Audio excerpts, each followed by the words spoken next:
Welcome to the mingle. We are back after a 2-week break, but we've got a special guest with me and Normski tonight. It's Matty, the Southern Gooner. We've just seen Arsenal do a predicted job on Club Brugge. I don't think there was anyone really kind of worried about the game. You know, we said a point or a win. But we have got some talking points, guys. You know, as I said, this is what we're all about. We do bring up what we see with our eyes, and we have got some talking points about the game. But it's great to see Normski and Matty back. So how you doing, Matty? What did you think? And welcome to the mingle, my friend. Cheers, brothers. Always good to be with two of my favorite Arsenal YouTubers in the world. Bless up, my friend. Big up every time. Big up. I thought the game was professional. It was about what I would have expected going into the game. I did predict the win. I felt like this was a game where people who normally don't get a lot of time to shine need to make the most of it. And how about that goal from Matt Wakey today? Oh man, what a goal!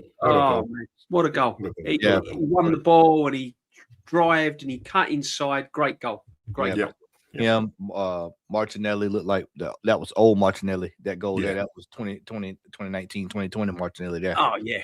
And so we got a chance to see that, and of course Jesus made his return, which I'm sure we'll discuss that. And for the most part, there was a few issues there. There was a few issues there in that midfield. 100%. Because we still have this problem: the ball, 1 ball, 2 balls, 3 balls. You know. They had, you look at the score. Club Brugge had opportunities to score today. They just couldn't away. So Definitely take that into account. But for the most part, we got the win, and we move on. We move on to this weekend. Absolutely. Normski, Madway come to the party. Martinelli then got the invite and enjoyed, and came right on in. Yep. And what you saying, bro? No, just to echo what Matty said, absolutely professional job by the team. I did actually send a text to him to say very professional job by the team. When you run at players, run at defenses, and you have a chance where you open up space and then you can take a shot, that's what happens. It was a fantastic goal. Fantastic goal. Both goals, by Martinelli as well. It was a fantastic goal. And then it's just a pity that Madueke didn't stay on and get his hat trick. But we'll talk about the changes and stuff like that. But very professional job. The only little worry I've got, and like everything, it's like with anything, you've done well here, but you could have improved. It's a football channel, my friend. That's what we're here for. And we're not here because I'm happy, I'm over the moon that we won that game, because it's important going into the game on Saturday that we go in with a confidence boost after losing, that last minute dagger against Aston Villa. So we've done a very professional job, and now we've got the Wolves game coming up. But the only little worry for me, especially in the Champions League, playing against better sides, Club Brugge had we gave up a lot of chances. We gave up a lot of chances, and any other team, you think, boy, it could have been a different story. Do you know what I'm trying to say? Norgard in that defensive role, he did okay. Do you know what I mean? But sometimes you forgot that he was a defender pushing up into that midfield. Do you know what I mean? Because they think like midfield. Same with I'm not even one with Miles Lewis Skelly. Again, wasn't one of his best games tonight. Getting caught on the ball. He doesn't think like a left back. You know what I mean? No. He is a midfielder. Glock, I'm really. Listen, we're gonna get in. We're gonna get into. I'm gonna leave it here. I'm not gonna say anything. I'm just saying that all I'm just saying is that, mate, he's looking at 4th choice right now, and I'll leave it at that. I'll leave it at that. But big up to you, big up to Matty, big up to yourself, and exactly the world class. Matty, I was a bit surprised when the lineup was not overly surprised, just a little bit. Whoa, hang on a minute, Norgard playing at the back, centre half here. Why can't Ben White going into that position and playing the young kid Salmon that he bought on anyway? Perhaps he thought the game was too big for him, the youngster. I don't know. But I'd like to have seen Norgard in midfield and Marino dropped, to be honest with you. What did you feel about the lineup What do you think he could have done? I'm in agreement with you. I actually was I actually thought I misread it when I saw it initially. And I just didn't think anything of it. And then the game started and they said no guard in the center back. I said, oh, that was for real. So for me, gentlemen, I don't understand why he couldn't play. We've got center backs there that can play center back, and then he moves no guard. He doesn't move no guard in the midfield, which makes me wonder, does he even trust him in midfield? Because if you don't trust him in a game like tonight, then what happens when it's Man City? When it's a team that that we need to really see, because we really need to see that this before it happens out of the blue. Before Aston Villa. Once again, this the manager being the manager, and now that we've seen him do that, he'll go back again. Well, I can always put him at center back. He'll lean on what happened tonight. His ego will let him. I can do this. It won't be a problem. He'll lean on it. Yeah, masterclass, Matty. Masterclass. Yeah. You'll start hearing that. It was this is great, and then you just look at that, and you go back to a couple of times during that game there, where if you go back and look, he was getting the ball popped right off of him. The player would run right up behind him.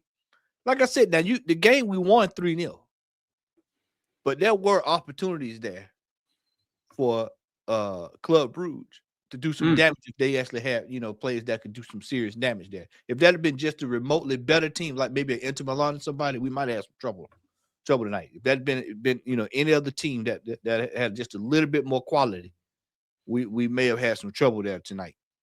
So we got off pretty good tonight. This is for me. I don't want to see Norgard at center back anymore. No. Going forward, But it also highlights another problem, gentlemen. Highlights another problem. We are still in a situation where it seems as if we do not have adequate cover when it's needed, when we need it. I didn't even know Timber was out until Lee said it during the broadcast. Timber's not on the bench. I said, he's not on the bench. I said, no.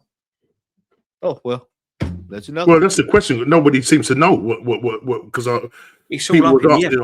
I was very much up in the air. I was getting text. So even when I was doing my stream earlier on today, people were putting stuff in the chat, and I didn't even realize. It's only obviously when I saw the bench was posted and the squad was posted, he was in the side. So I'm sure you would think that the press is going to ask him what's the situation with Timber.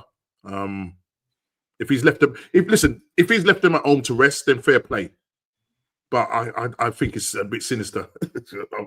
I'm not going to lie. With this manager, he doesn't speak truth. So, yeah. We're going to have to wait and see. I'd like to know what illness Declan Rice has got. What's it? Flu? Is it COVID? What's he got? Sickness? What's he got? I think he's got flu in his calf. He's got flu in his calf. I told Lee the sickness is he's sick of his manager, just like I'm sick of it. But we got the usual ones in tonight, getting gassed up about beating Club Brugge, and Zubamendi now looks $1 million. See, the problem is, right. This is what I'm going to say about Zubamendi.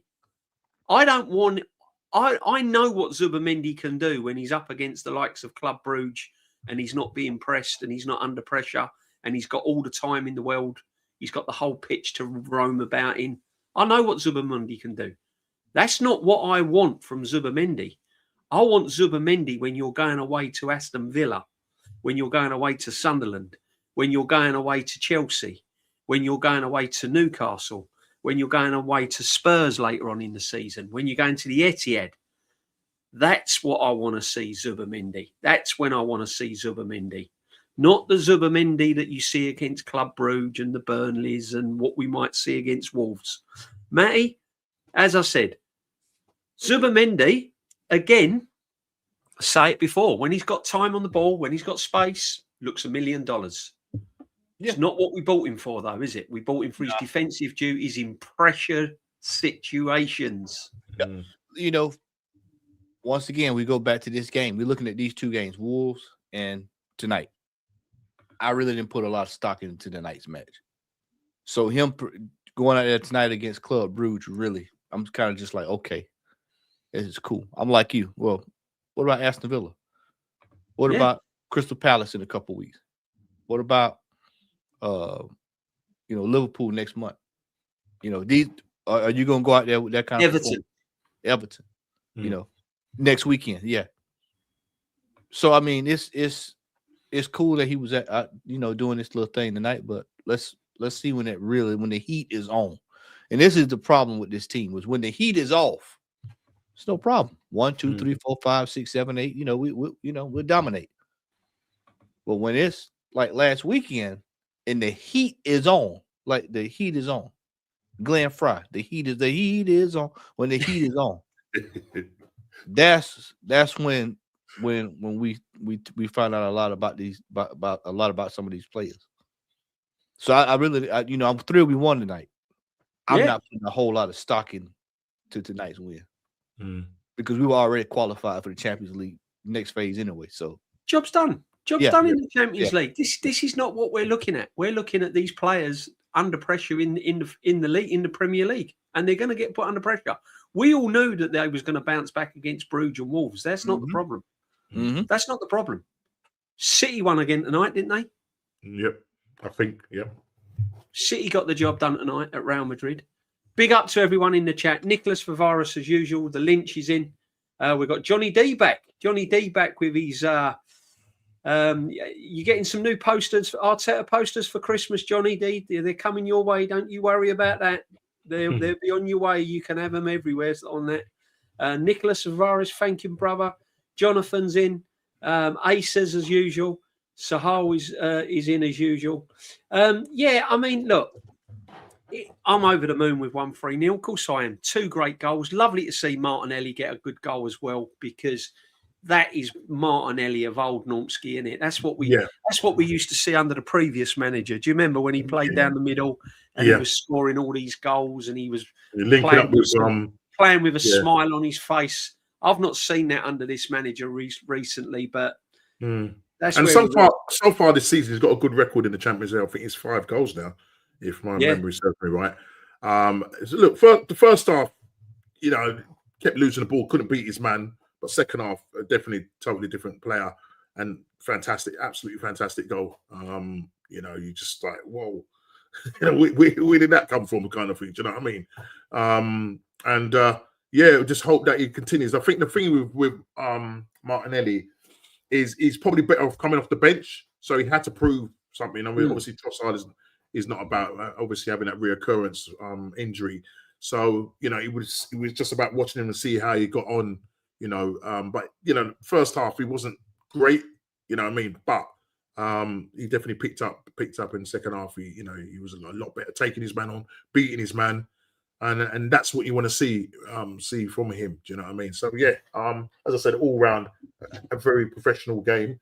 But as I said, maybe I think just in terms of the players that he rotated in terms of bringing on and off. It's just the orders that he's done it in and who he should have really left on. Do you know what I mean? Because I felt that because Lockout, he's having a hard time at the moment. He's having a hard time. And Jesus came on, looked lively.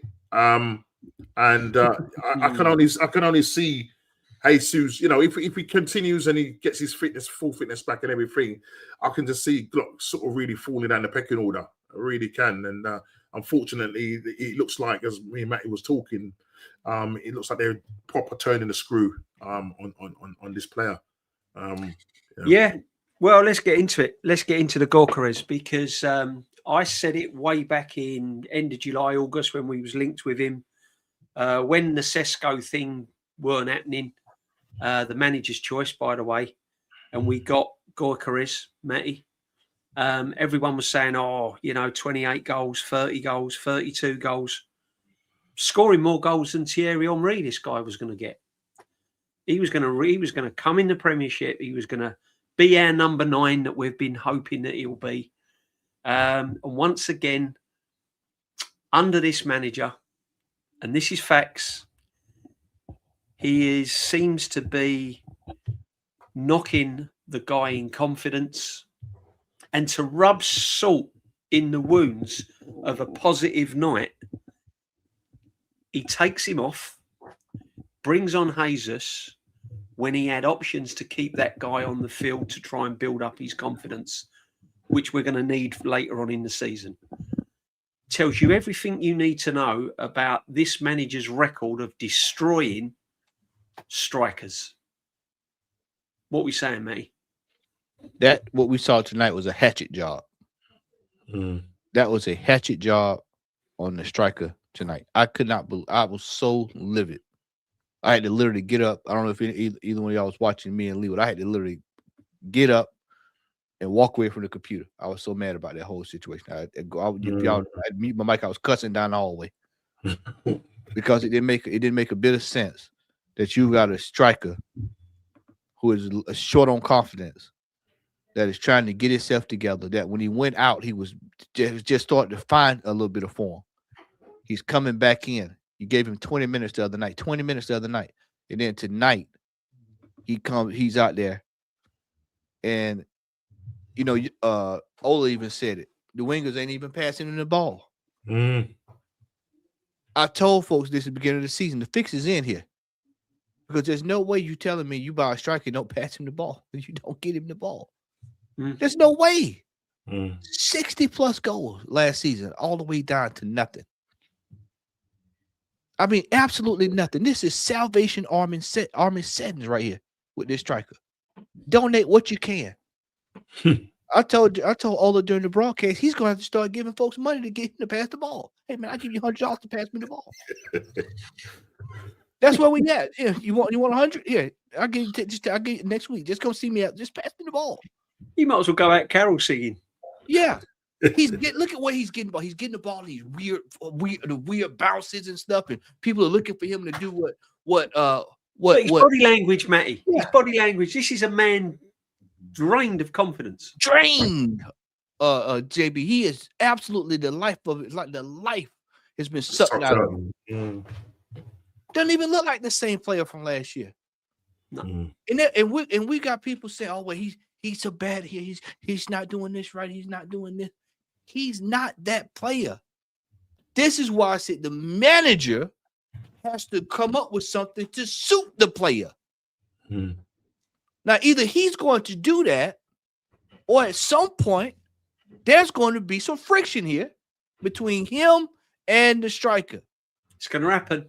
And the striker training ground mean streak. We know this striker has a mean streak. Yeah. So at some point, he's going to say, "I'm sick of this." I told Lee tonight during the broadcast, if you don't want him, sell him. Sell him. You don't want him, sell him. Send him down to Aston Villa and watch what happens. Send him over to Dortmund and watch what happens. Send him over to some of these other teams and watch what happens. And then people will start wondering, why can we get that? Look at your manager. The manager wants to play through the wingers. He wants to play through all down the channel, all down the channels. Soon as Havertz gets in, you're going to start seeing passes go into the middle. You're going to start seeing linking up. You're going to start seeing moving here, going over there. They're going to start seeing. Let's get Havertz involved. I had somebody last night who shall remain nameless. We talked last night on the phone, and they said, "Matt, I want to say you were correct in what you said earlier this year about when Saka should have gave Jokeris the ball for that PK. It's because they're not giving him the opportunities to get up and going. Because I keep telling people, when you get a striker in, the striker has to get up and running. He has to hit the ground running, or he's got to get up and running. Our striker is yet to get up and running. For the money we've spent on this brother, there's no way you can tell me that this brother, we spent almost the same amount of money on Havertz, and the manager came out. This manager came out in a press conference and said that 50 games. 50. Yep. Then you judge the player. We'll judge this brother on 16. Yep. 50 for Havertz. Yep. What 50 applies games. to these 50 does not games apply we to had you. to judge Havertz on. Yeah, His words. 50. This 50. guy is getting roasted. While you're there, Matty, on one, right? What's annoying me now with this Gorka I've said it from the start. I said that as soon as this player comes to Arsenal, he will look bang average. You can watch all my streams. I've got the tape. Summer, I have the tape. right? I said that this guy, under this manager, will come to this football club and he will make him look bang average. He will make him look as if he's come from non-league football. And all the Arsenal fans, oh, you don't know what you're talking about. You're this, you're that, you're this, you're that, including this guy. Where is he in the chat? That's made a comment on. There we go. Big up, Jonathan, brother. I'm on. Yeah, I'm on Tom Cantor's thing now. This guy and all the other troops that follow him and all the other troops like him on AFTV and everyone you want to mention was backing Gorka, saying that it's a plus. He wants to sign for Arteta. Everyone wants to come to this football club and play under this manager. And now Gorka has fallen off of a cliff like so many other strikers under this manager. They're all saying, oh, he's rubbish. Havertz is better than him. Jesus is better than him. Have you seen this guy's strike record around Europe? Have you seen this guy play? Yeah. But the thing is, they want the thing is what DJ Bray and Matty, they want a proportion blame to this manager. That these guys like Tom Cantor, they won't put blame on this manager because essentially we know and the manager's come out a couple of weeks ago and he turned around and said in his press conference that he was having nightmares about getting a number 9. When they spoke about Gokrez, his first thing was that he's having nightmares about how he's going to bring in a number 9 and have the likes of Havertz and Jesus coming back into the side. So you can tell he didn't want him. He's openly admitted that and just said it in a roundabout way. And Tom Canton, over the summer when we was pushing through, because Tom Canton wanted Sesko, as Jonathan is saying in the chat, he wanted Sesko. He wanted Sesko, but then he had to back down because obviously when Bert came in, we ended up getting my guy, and now I'm on his X page now, and he's sort of basically saying. Gokrez struggles. Jesus shines a return. He has 2 shots. Jesus has 2 shots. Gokrez has struggled. So he's really twisted a knife in. Yeah, they're killing him now. They're killing him now. It wasn't their pin-up boys' choice. And exactly. Do you remember at the very start of the season when we spoke about Gokrez, we said what's going to happen is that the top gooners they're going to turn against him, and this is the start of it. This is the start of it. When I'm on my shows, and I openly said on this show, I said at the moment he's looking. I'm not saying I wanted it, but I said right now he's looking like a League One player. But that's because of the Arteta system. He's not getting worse. He's getting worse. He's getting worse. And Arteta it's almost like a sabatage thing is going on. Have I not said it? Have I not been saying it? The fix is in since day one. I've been saying since day one. The fix is in. When Havertz went down, it completely killed his master plan. Yep. Jokers is just not supposed to be getting on the pitch. He's just not supposed to be playing a game or 2 here or there. Havertz is supposed to be the main man. It's always been Havertz. It's always been about Havertz, Jesus. How is it that he brings on Jesus in the striking role? Jesus hadn't kicked the ball as a striker since to knock his confidence even more. And he could have, what he could have done, he could have brought Jesus on the left and took Martinelli off. Martinelli had got his goal. He's full of confidence. We know that Martinelli's done okay tonight. He could have put Jesus on the left and he could have kept Gorka up front, right? I'm not saying, listen, I'm not rating Gorka as if he's some sort of, but this guy has not had a chance. He's being made the scapegoat of what's going on up in this final third striking area. Yep. And if you go look at the numbers, him and Jesus had about the same amount of touches. Yep. So So you got Tom Cannon, you got Tom, who I reckon I had to do a show on him. I had to go ahead and expose him. Instead of talking about, oh well, he's coming out, he's doing more than what he's such and such, what he did on the pitch. When it's the same thing. Yeah. It's the same exact thing.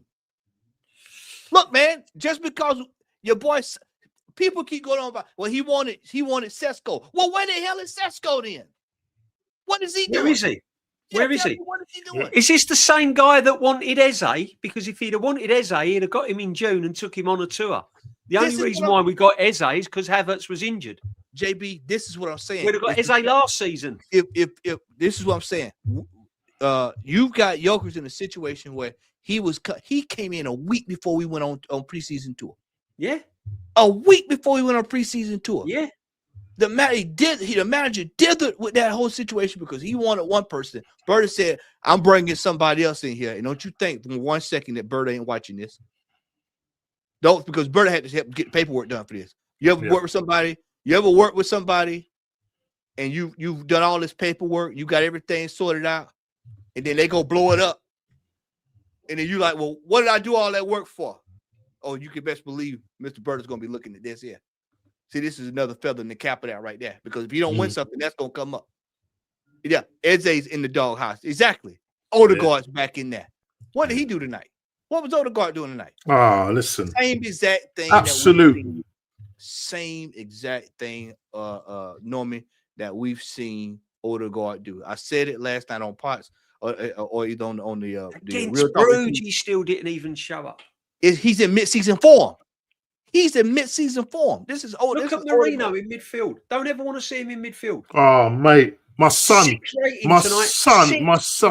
tonight. That geezer got Marino in midfield.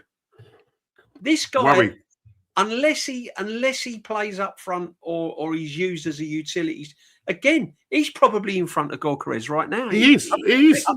I'm going to say something controversial. I'll say something controversial. If Havertz had not went down, and if Havertz had not went down and we did not get Eze, I don't know if we're at the top of the table. No. If a lot of that stuff happened, I don't think we're at the top of the table right now. If it would have played out without us getting Jokers, if we have just brought in Zubamendi, Norgard, we're not at the top of the table. We're not at the top of the table. People don't understand these top gooners. Because see what you got right now, you got what I call a false sense of security. This is a false sense of security. When it's time for us to need a striker, because that was the top. See, this is what the whole thing with Joker just it blows, it grinds my gears. Because I'm hearing people talking about Harris is coming back, Jesus is back. Well, damn, that sounds like the same team that we had 2 years ago that couldn't win the title. It sounds like we're back with the same team. He's gonna put the thing is, right, listen, this ain't about Club Brugge. This is going on from this is not a one. Oh, we're still moaning and we've won 3-0 and we're still moaning. This ain't moaning, this is a discussion about what we see. What we see. This guy is lining up the same team that has fouled in previous season. He's treating Gyökeres like the bad kid in the classroom. Eze's going to be in and out the team because Odegaard's back. So the team is going to line up pretty much the same as it did in previous years that fouled. And we've spent £1 billion. And also, for all those people that said, oh, I wanted Sesko, right?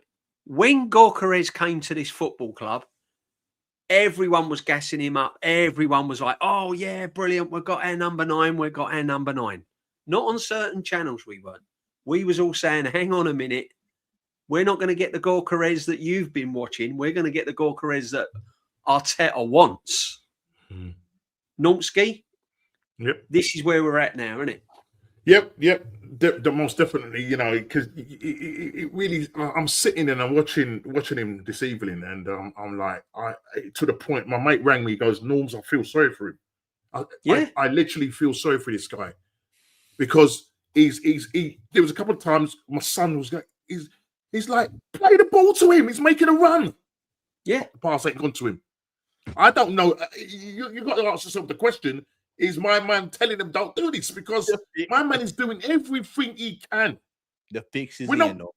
but the thing is, right, guys, we know technically he's not a good football. We can see that technically on the ball he's not good. I can look at Jesus, and I said it to Matty. Technically he ain't good, but he scores goals. But he scores goals. Given the right opportunity. Right, exactly. Let me go on, mate. Let me ask y'all something. We've all bought a used car at some point. Yeah. Do you expect it to smell fresh and brand new when you get it? No. But do you expect it to get you from A to Z? That's all I need to do is, hey man, you buy the striker. Is he technically perfect? No. But can he score a goal? Yeah. All right. Well, let me get you in the best possible situation. I'll tell you, I use a better example because we've all done this. We've all played pickup football before. We've all played pickup football. Mm-hmm. And you're playing with a guy and you don't quite know what his thing is, But he said, well, I play striker. I'm gonna put you in the best situation where you can score a goal. I'm not asking you to be anything else. Man. Yeah, I'm gonna through ball, just latch on to it and put it in. This is what when you hear our fan base talk, especially this last week, they're saying, "Oh, he's bringing the ball out of the air and he's not coming down, it's bouncing off." I'm not looking for him to do all that because that's not what he's designed to do. He's designed to turn and score on goal. He's turn and shoot.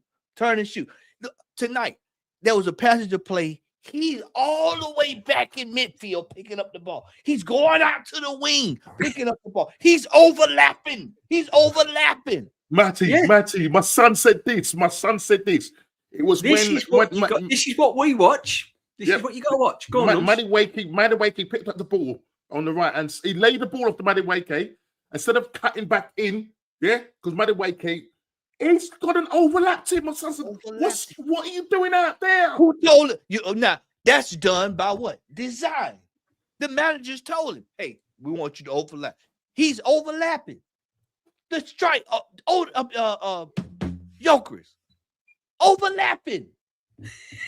Bombing down the wing. Eze in the 10 against Aston Villa playing wing back. Wing back. Wing back.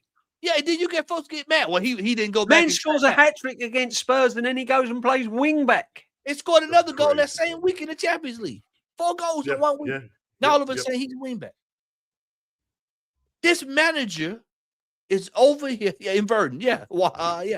This manager big up Waha, man. Is turning around here and he's sabotaging these players. Because they're not, it's just like these are stepchildren to him. These are not his kids. Yeah, these are not his. These are step kids. She showed up with some kids. Yeah, I give him a pack, a couple of juices, couple of crackers, and 2 or 3, 8 high season, and that's it. You just send them off to the side. That's how he treats them. Because these are not. Look at the love he gives Jesus.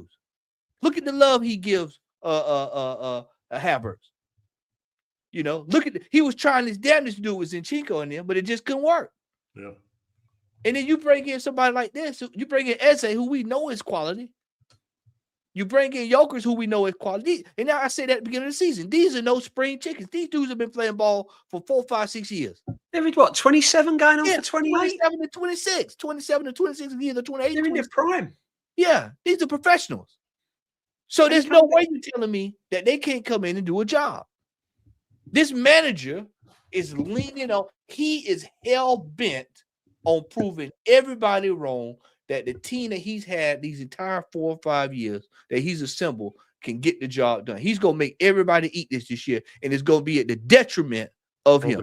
Yeah. And I just had Ford just text me. Shout out to Ford if you're watching.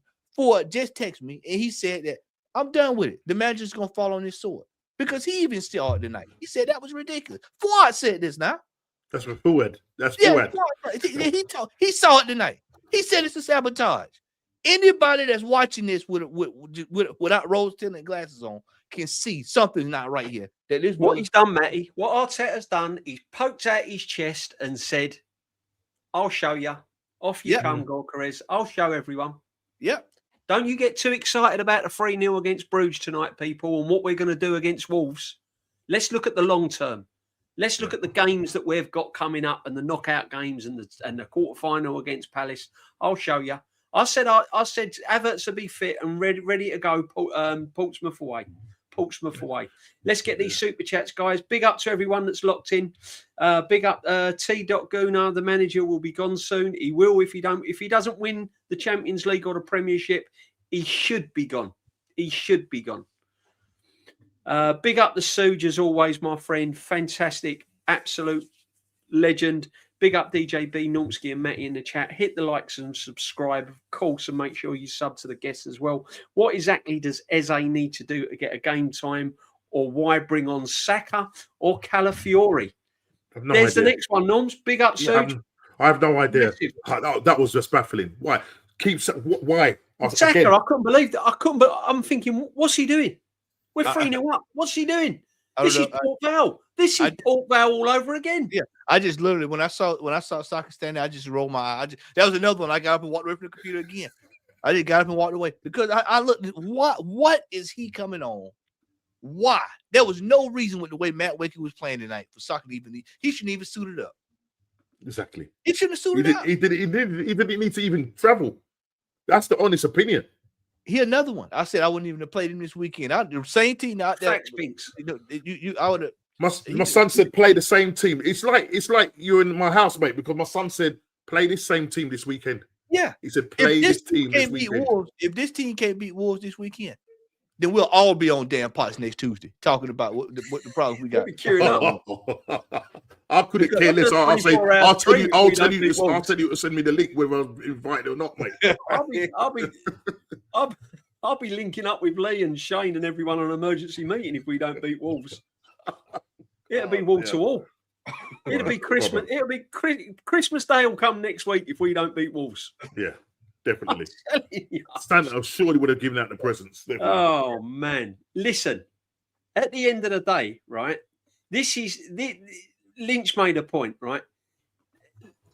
Yeah, bringing on Saka pisses me off. Can you imagine the fallout if Saka had come on and pulled up with a hamstring or he pulled up with a muscular injury, 3-0 up against Bruges? What is he doing bringing him on? Why did he left Madueke on to see if the guy nets a hat-trick or something? Could you imagine had he had the confidence? He'd got a hat-trick tonight. I think it was you earlier today, Normski, I told you. Offensive players need confidence. They need to feel good about themselves. That's how they build the confidence up. He's on a hat trick. Oh, Saka, come on in. For what? For what? If you think about it, when he was down there getting taped up for that finger, Saka was up boxing it. Yeah, you see that? Yeah, you saw that? He twisting and bouncing. Yeah. And I'm saying to myself, the hell is he doing? Sit down. Yeah, go sit down. Go sit down. Sit your butt down, man. Sit your butt down, man. Sit down. I just, there's no reason we need to play these guys tonight on Saturday. Sit down and get ready for Everton next week. Be fresh. Be ready. Be ready to go. Be fresh. There was no need. No need. He'll start him Saturday. He'll start him this Saturday. He'll start him against Wolves. That just lets me know that I want him to play so he'll be ready for Wolves. He'll start him. Rice is playing against Wolves. This illness will be gone. This illness will be gone now. Rice will be playing against Wolves. And listen, as I said to you before, if we lose Rice, you see Marino and Norgard perform. You saw it tonight. You saw tonight the future of this so-called squad we have in depth, Norms. You saw the depth right there, and I've said it's overrated. Yeah. Marino in midfield could be a permanent fixture if anything happens to Declan Rice alongside Zubamendi. Only looks good. Spacer Mendy. Listen, he looked like he was. He looked like in that midfield as players running off of him. Right, he looked like he was running in treacle. This guy hasn't got the pace. Now, for a guy who's 6'2", 6'3", why? Listen, I get it. sometimes you're gonna draw the foul and everything, but every time, and sometimes you're not always gonna get away with it. And even like in the center of that midfield where he was laying off balls, or there was one time where he laid a ball. It was only lucky that it was a handball. Like he's like playing for a handball in the middle of the park. Are you for real? So you would have Norgard, Zubamendi, and Odegaard, and Moreno. That's your midfield, right there. That's Well, your midfield. we did something, you know what? I'm glad you said. I'm glad y'all talking about this midfield, because I asked tonight. I asked the chat. I said, "Well, what's the formation?" And they said Bruges played with a 4-2-3-1, and we showed up with 4-3-3 again. Yeah. Did y'all catch that? Are you following me, Normski? I'll say it again. We played with a 4-3-3. They showed up with a 4-2-3-1. Now, if that'd been a better team, we bet what we were this weekend, getting overran in midfield again. Definitely. I mean, it was tonight 2 passes through the midfield. But I mean, it was at one point it was 1 pass through the midfield. Yeah. This is why I said if they had quality, just a little bit more quality, just a little bit, we'd been in trouble. Yeah, that midfield was just open. Was far too open. You know, you've got the guys just by himself, literally in the middle of the park, receiving the ball. And there's no one around him. So he's got time to pick up the ball, turn, and run at our midfield and defense. And I mean, when he brought on the young right back, and he brought on California, I was trying to figure out who was playing where, because there was a point where Miles Lewis-Skelly looked quite central, so I didn't know whether he was playing as a midfielder or in the different. I couldn't work out. I was a bit confused. I don't know, Matt, if you we could shed some light on there, because I couldn't work out what was going on there. I was a little bit lost. Who was playing where when California came on? It seemed like to me he just threw on. It seemed like to me he threw them on. And then at one point I looked and was trying to figure out, well, where if he's going there, well, where, you know, who's going? Calafiore. Yeah, it was kind of all over the place. Matty, of all the players in the attacking third that we've been begging to have freedom and a free run, why is our left back Calafiore the only player allowed to have a free role in this team when we've got Eze, Odegaard, Saka? It's all one people that can do a Vitinha, that can have a free role and make things happen in the attacking third, and yet the only player with any freedom is Calafiore. Man goes on missions. He's the manager's baby. He was at He has the freedom. He's everywhere. He was in my local supermarket. He has to He has the key to City Hall. He can go anywhere he wants to go. Yeah, anywhere he wants to go. A left back can have freedom of the football field. Yet Eze and Calafiore, Eze, Saka, and all these players are stuck to their position. Wing backs. Ethan comes on. He gets 10, 15 minutes. That makes sense. Ethan gets 10, 15 minutes tonight. Yeah. I've left this comment. Sorry, mate. I've left this comment up because this tells you all you need to know about some of the fans. Sir Rice was under the weather against Villa. That's why we lost.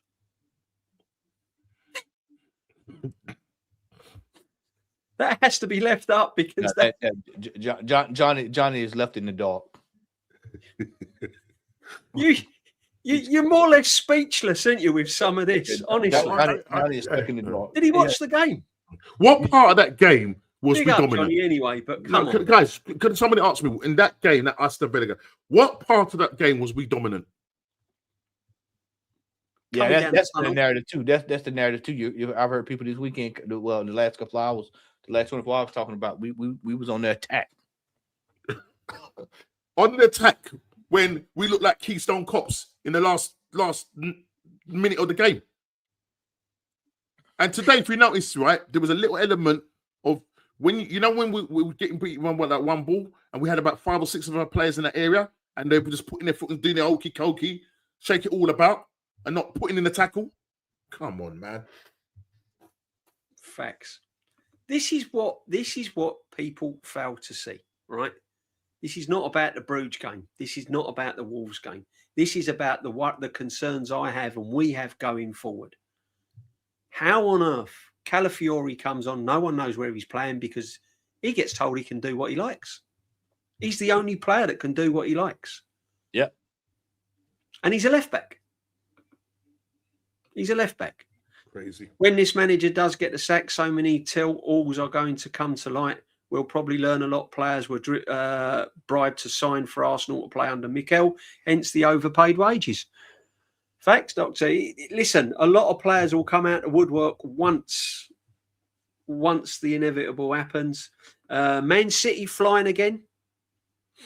What we saying about Man City, Matty? Are you concerned about Man City, or as they're not as scary as the old Man City? They're not the Man City that used to grace the Premiership without Haaland, because I know who's going to put a comment in the comment section. Without Haaland, Man City are nothing. I think the storm is starting to get the start. You know, when a hurricane starts, it starts out as just like a mass of clouds and rain. Then it starts forming. It becomes a category 1. It's category 2. Right now, I feel like right now we're just at category 1 stage with City. It hadn't hit the warm waters just yet. When they hit that warm water, you know, we're looking at category 4 or 5. By that time, Wizard of Oz settings. It's going to be taken away. JB, by the time it hits 4 or 5, you go to the store to get some wood. It's all gone. The wood's gone. Yeah, the generator's gone. There's no tape for the windows. Calafiori's gone. He's flown away. Yeah, he's flown. Yeah. Do you remember the whole house? The house. Yeah, the Wizard of Oz, the old house. Yeah. And it lands on the Wicked Witch. This is what's going to happen to Arteta. The house is coming to land on top of him. Yeah. All you'll see is Arteta's feet. Yeah. Shriveling up. Yeah. So I think City, they got to win tonight against Madrid. Yeah. They're in a mess, but they did what they needed to do. They've moved on to the next stage, and then they're getting ready for they're getting ready for the Premiership. They're not under the pressure in the Champions League they were last season. And this is without the Ballon d'Or winner. He hadn't even got back yet. The Ballon d'Or winner hadn't gotten back. They hadn't went to the January transfer window yet. No, you just wait. Yeah, they're just quietly doing their thing. They're just quietly doing their thing. There's no big charade around them or anything like that. As somebody said, I think it might be DJB or whatever. They've just said, okay, just look at Arsenal, look at Liverpool. That's where the noise is, the circus. We just carry on doing our thing, yeah? And before you know it, we were 7 points. We looked over our shoulder. That smell of that shark is getting close, man. Getting very close indeed. Let's not get carried away with this Bruges game tonight. Let's look at the real issue. Here we go. Big up Lux as always. The left back can do whatever he wants, but Gyökeres can't play as a 9.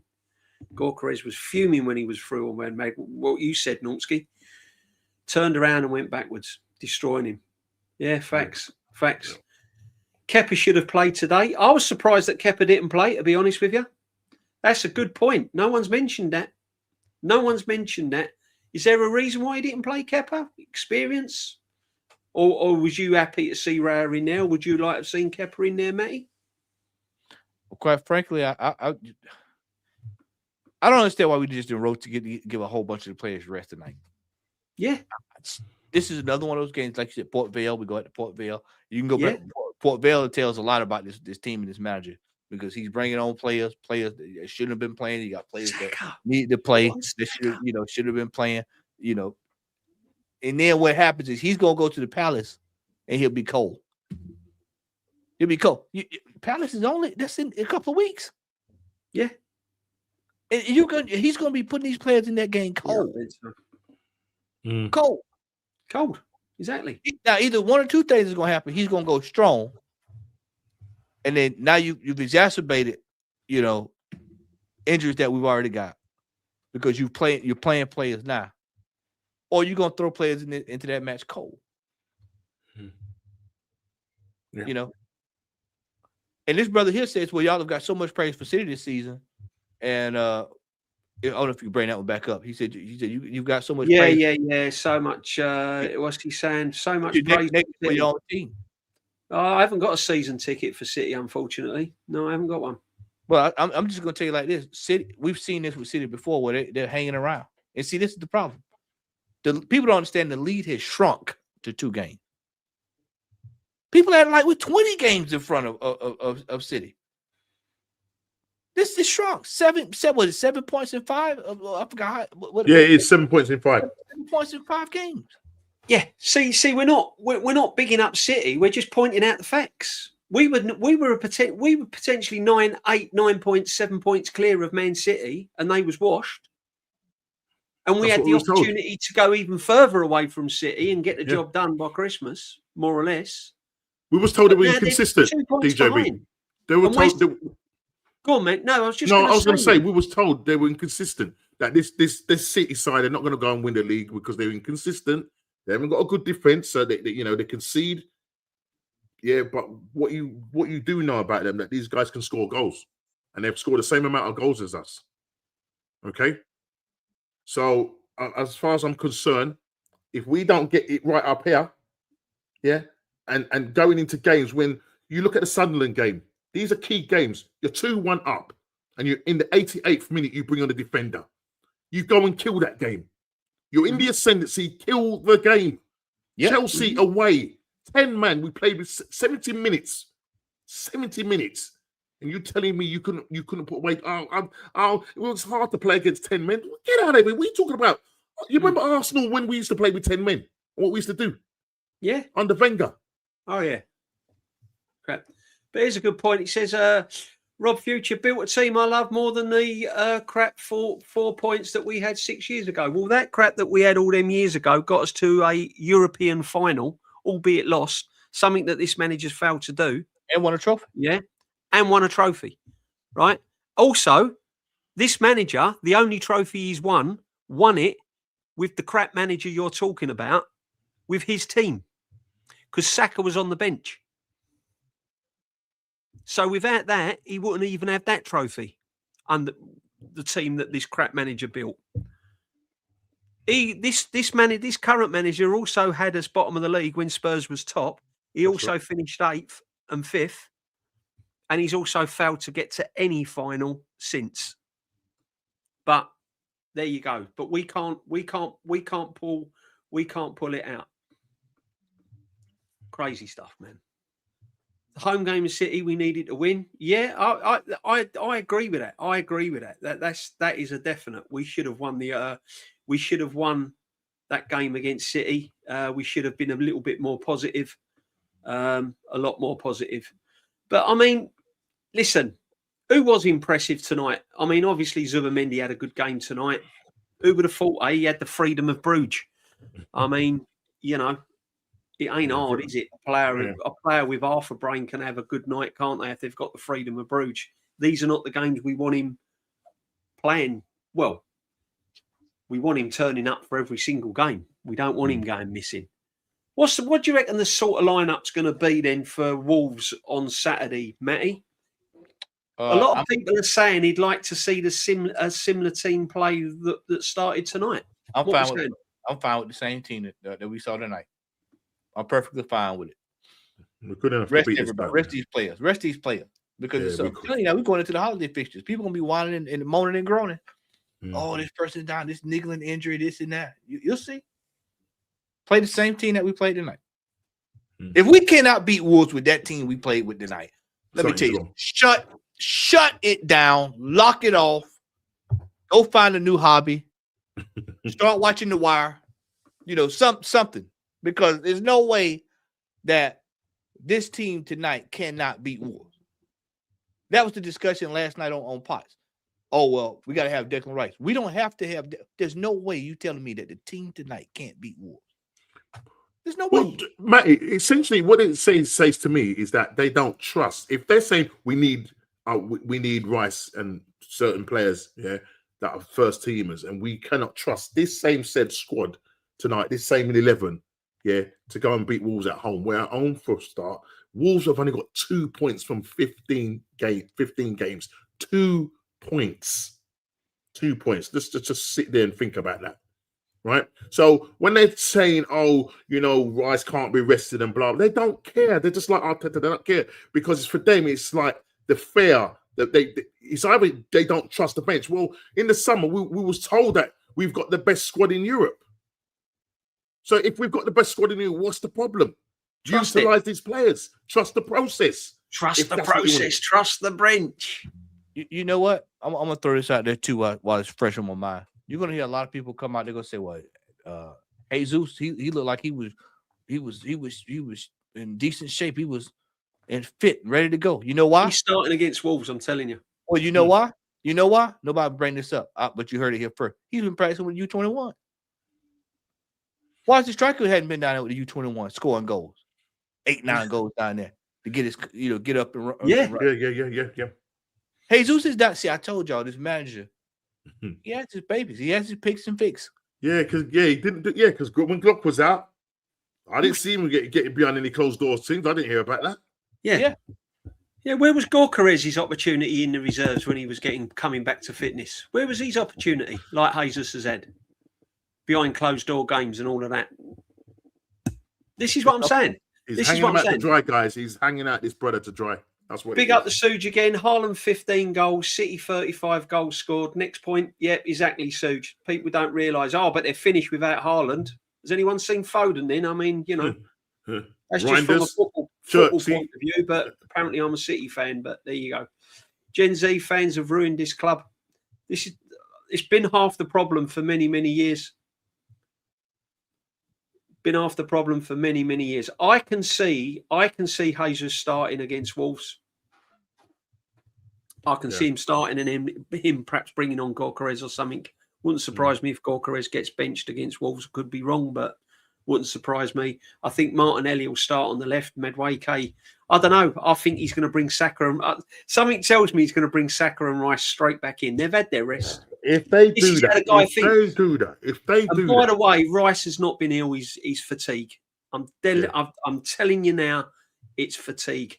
It's not an illness. He's not a stomach upset. It's not a virus. It's fatigue. He's been off because he cannot move, the guy.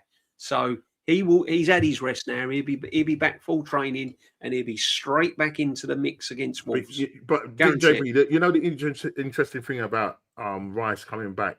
I sent a little thing to Matty today and Shane, and what's his name? He was talking about Rice was talking about obviously his role in the squad and his time that he gets to recover and that, and he's not even getting the recovery time. He says he's going on adrenaline basically. He said I'm running on adrenaline, and he says after 2 days I'm aching. By the time it gets around, I'm now back in training and playing again. And he goes, I now go back and run on adrenaline. That adrenaline will eventually run out. Oh, yeah, of course. Catch up with him. And then he will get what we call a serious injury. We get it. We get that footballers want to play all the time and that. But what I'm saying that Arteta has an accountability in terms of how he manages these guys' minutes. Yeah. Because he should be saying to them, look, now you ain't going out there. Me and Matty was talking, and Matty was saying, if he's got a player that he used to coach, and I think Matty was you saying, I think you said it actually, funny enough, you said it on your show about he had a did he do his ankle or something? He had tweaked his ankle. Yep. He said, no way. And he wanted to go out and play, and I said, no, you're not going back out there. Nope, not doing it. He was running up and down trying to show me he could do it. I said, yeah, but no, we're not going to do that because I don't want to put you in a situation where if it goes bad, it's on you. Everybody's going to be looking at you, and then they'll say it's your fault. Then they'll look at me and say, why did I let you go back out there like that? No. You have to protect the players from themselves. It's player welfare. This is like right now. I mean, it was so easy for me if I was Arteta right now to tell Saka, you're not playing the next game. Well, I don't get a bonus. Well, you just come see me at the end of the year. I'll save up a few coins and I get whatever you need. I'll buy it for you. Yeah, that seems to be the talk, Matty and DJB, because somebody phoned me tonight and said when they heard he's coming on, they said it's either that there's something in his contract that that he has to pretty much play every game unless he's injured. Why he needs to be brought on? It's got to be. It's suicide bringing. It is career suicide bringing on these players, knowing that we've got. Listen, I know people think I'm exaggerating, but I'm going to tell y'all we have got games up until February the 7th. And it's going to be one behind the other one. One behind the other one. Yeah. One behind. Me and JB will tell you, we set up all night Sunday. And I'm showing JB, look at this fish. Look at this. Look at this. Look at this game. Look at this game. Look at this game. Look at this game. Look at this game. You got Spur. You got everything that you could think of coming down the pipe. And there's going to come a point, DJ, where these players are going to succumb to all of this workload that they've had over this period here, the Christmas period. And by that time, I went back today actually and went back to look to see where it was going sideways for us last year. And ironically, it started around the second to third week of December last year. I mean, we were already out the title picture, but that's when the season when we just completely just fell away from Liverpool. We were starting to collapse. Facts. 2-2 against Aston Villa about this time last year. 2-2. Yep. It was round about this time we started to wobble, didn't we? Yep, it was right around this time. 2 points, Matty. Yeah. 2 points. It might go up. It could go up to 5. But 2 points. 2. When we was said, this league will be done by week 20. Be done by January, February. We was hearing all sorts. I told Shane this morning. Morning when he called me. I told him, I said, I looked at the FA Cup draw. And I told Shane, I said, Shane, we have a problem. He said, what's up? I said, every team that's a decent sized team, big team, drew a minnow, just about it. So that means all the minnows are going to be off the board the next 2 rounds. So guess what? We're going to be drawing one of the big fish. Oh, 100%. Now the manager is going to have another dilemma. Plus, me and Kenny talked last night, and I said, Kenny, has anybody thought about the fixture congestion? Because games are starting to get moved. That Liverpool game next month is going to be moved to a midweek game. So what happens there? Now it's more schedule congestion. On top of, if we move forward here with this Carabao Cup, you move forward in the FA Cup. We're moving forward with the Champions League. Now the league is in play. You're only 2 points ahead as we're talking now. Look at all these fixture problems. And then you've got bodies trying to come back. In and out, in and out, in and out. And then when we get to February, March, April, and somebody sustains a long-term injury, everybody's looking around like, well, what? Well, how did this happen? You got to manage the players early. You can't be giving them rest at the end. You got to, because you're going to need them down the stretch. Yeah, of course you are. People are thinking if we're locked in a title race that separated 2 to 4 points going into late March, early April, and May, you're going to want to have the best available players to go for that. To go for it. Mm-hmm. That's the optimum situation. But you don't want to wait until then. Well, we got to start resting players. Now it's too late for that. This is when you rest players. Yeah. This is what Pep's doing. This is why Pep. Everybody said, "Well, such and such ain't playing over there at City. He's bringing them off the bench." Yeah, he's waiting. He's waiting to execute Order 66. And when he execute Order 66, press the red button. That's gonna be it.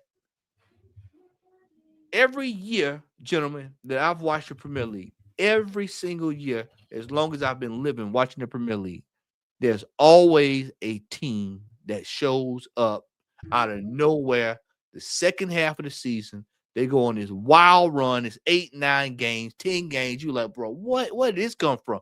And then they create problems. History's proven it. Even the great Alex Ferguson team, when they won it, they were. We did it, JB. We did it. We were 11 points off. We won every game in hand. And we were 11 points off. Yeah. That year we won every game in hand and ended up taking that game to the last week, if I'm not mistaken, the last week or last 2 weeks of the season. games in hand. We had to win everything to go all the way. We had to go win. We had to go almost near perfect to get there, and we did. Yeah. But we had the mentality back then. Yeah, that's a whole different kettle of fish back then. Whole different kettle of fish. And people don't seem to understand that. People don't seem to understand this. And so when we talk about games like this is prime real estate to rest players. This game in Wolves. Now you got one game because Everton behind it now. So now you have to figure who's going to play this game. And I'll say it again. If we cannot beat Wolves with the team that played tonight, there's a problem. We got a major. We need to go get holy oil. We need to go find a bishop, a priest, a shaman. We need all kinds of root working. If we can, exactly. If he can't beat this team, if he can't beat Wolves, no disrespect to Wolves, we're having a tough time. Big up Wolves, a great club, great fans, right? But if he can't beat Wolves with the team he puts out, similar to tonight, and we struggle or we drop points, even a draw will be a loss. Wolves. Yeah, a draw right now would be if we got a draw out of that game, I'd grow hair. If anything less than a win this weekend, I was growing hair. You're growing hair. If you saw Shane on his show this morning with the wig, I'll be looking like Shane with that wig on. I swear, if we do Normski, he's mate that the church got. Yeah, if we draw that game or lose that game this weekend, I'm showing up with hair on the Real Talk podcast. We're getting Matty a wig. We're buying him a comb. Everything. We're sorting him right out. Unbelievable. Normski, listen, I'd rest everyone against Wolves. I really would. Obviously, you keep a couple in there, but I don't want to see Saka. I definitely don't want to see Rice. I don't want to see Saka. Yeah. I'm looking at this. I'm looking at the team now. I'm happy with that going into that game. What, the team that ended or the team that started? No, the team that started. The team that started. I think we could go and beat Wolves with the team that started out. I think we can do it. Yeah, facts. 100%. 100%. And it should be a convincing win. It shouldn't even be a scrape, should it? It's got to be a convincing win. We should be blowing them away.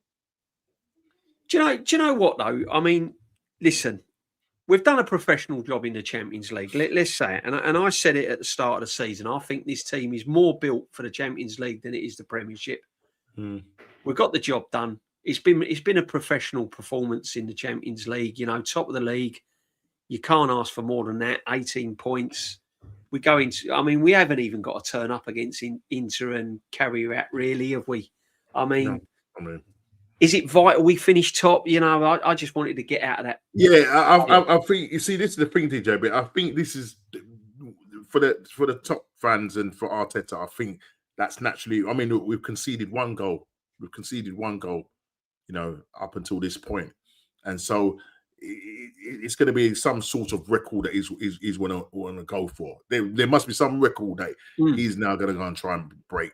And the fact that, you know, if he goes away to Inter Milan and beat them, and obviously we got the last game at home to carry out. You know, you would expect resting players definitely in that game because they're I reckon Arteta could play in that game. definitely. But I think if he's obsessed with, you know, whatever record it is that's out there that he can sort of call upon or pull upon, he's gonna go and play his best players. That's the unfortunate thing with this guy. We're gonna finish comfortably in that 8 where we don't have to play any extra games or anything like that. We don't have to play no playoffs and that. So I couldn't care less. As long as we finish in that 8, great. You know, listen, it looks nice. We're sitting top of the league. It looks nice. We're sitting top of the league in the domestic league. It looks nice. Yeah. But the real crux is when you've got a shark behind you in Man City, and when you now start getting to the knockout stages, when you have to play some real proper black teams, like that's where we're going to see whether these guys have really got any gonads. Do you know what I mean? So let's see. Yeah, no, facts. I mean,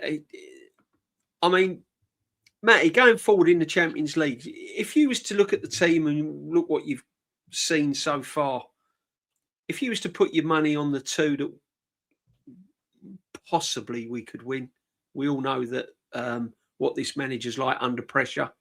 We got to the semi-final last season, and everyone was saying, "Oh, yeah, but we beat PSG in the group stages. We'll smash them." Bit like what they're saying for Bayern Munich. I'm not scared of Bayern Munich if we meet them in the knockout phase. We beat them at the Emirates 3-1, easy. Anyway, what at the two? What realistic chance do you think we have of winning the Champions League from what you've seen this season? I'll have to say I'll probably say about anywhere from a 45 to 50% chance. And that's basically, and that all comes down to the draw. Mhm. We get a favorable draw, we're in decent shape, but I think we're going to run into some problems there. That's going to add to that fixture congestion because we're going to end up getting the big boy. Might even end up getting City. Wouldn't that be something? If we end up having to draw City down the line? Yeah. For two, because there's so many English teams in there, we're going to probably end up having to. Did Newcastle win tonight, gentlemen? They drew 2-2. Okay, 2-2. Because I think we're going to have quite a few English But teams. they've been going well in the Champions League as well. Newcastle have been going well in the Champions League. Yeah, so you'll have a few teams there to deal with that, and then of course there's the off chance we can turn around and get Bayern again. Then everybody want to play Bayern again. They'll get that wish, and then there's always a team that's in that batch. We saw it last year with PSG. PSG was out dead to rights. What happened to PSG last year? Oh, they went on the run. They didn't lose anymore. That's right. No. So there's so many ways that could play out. As for the league,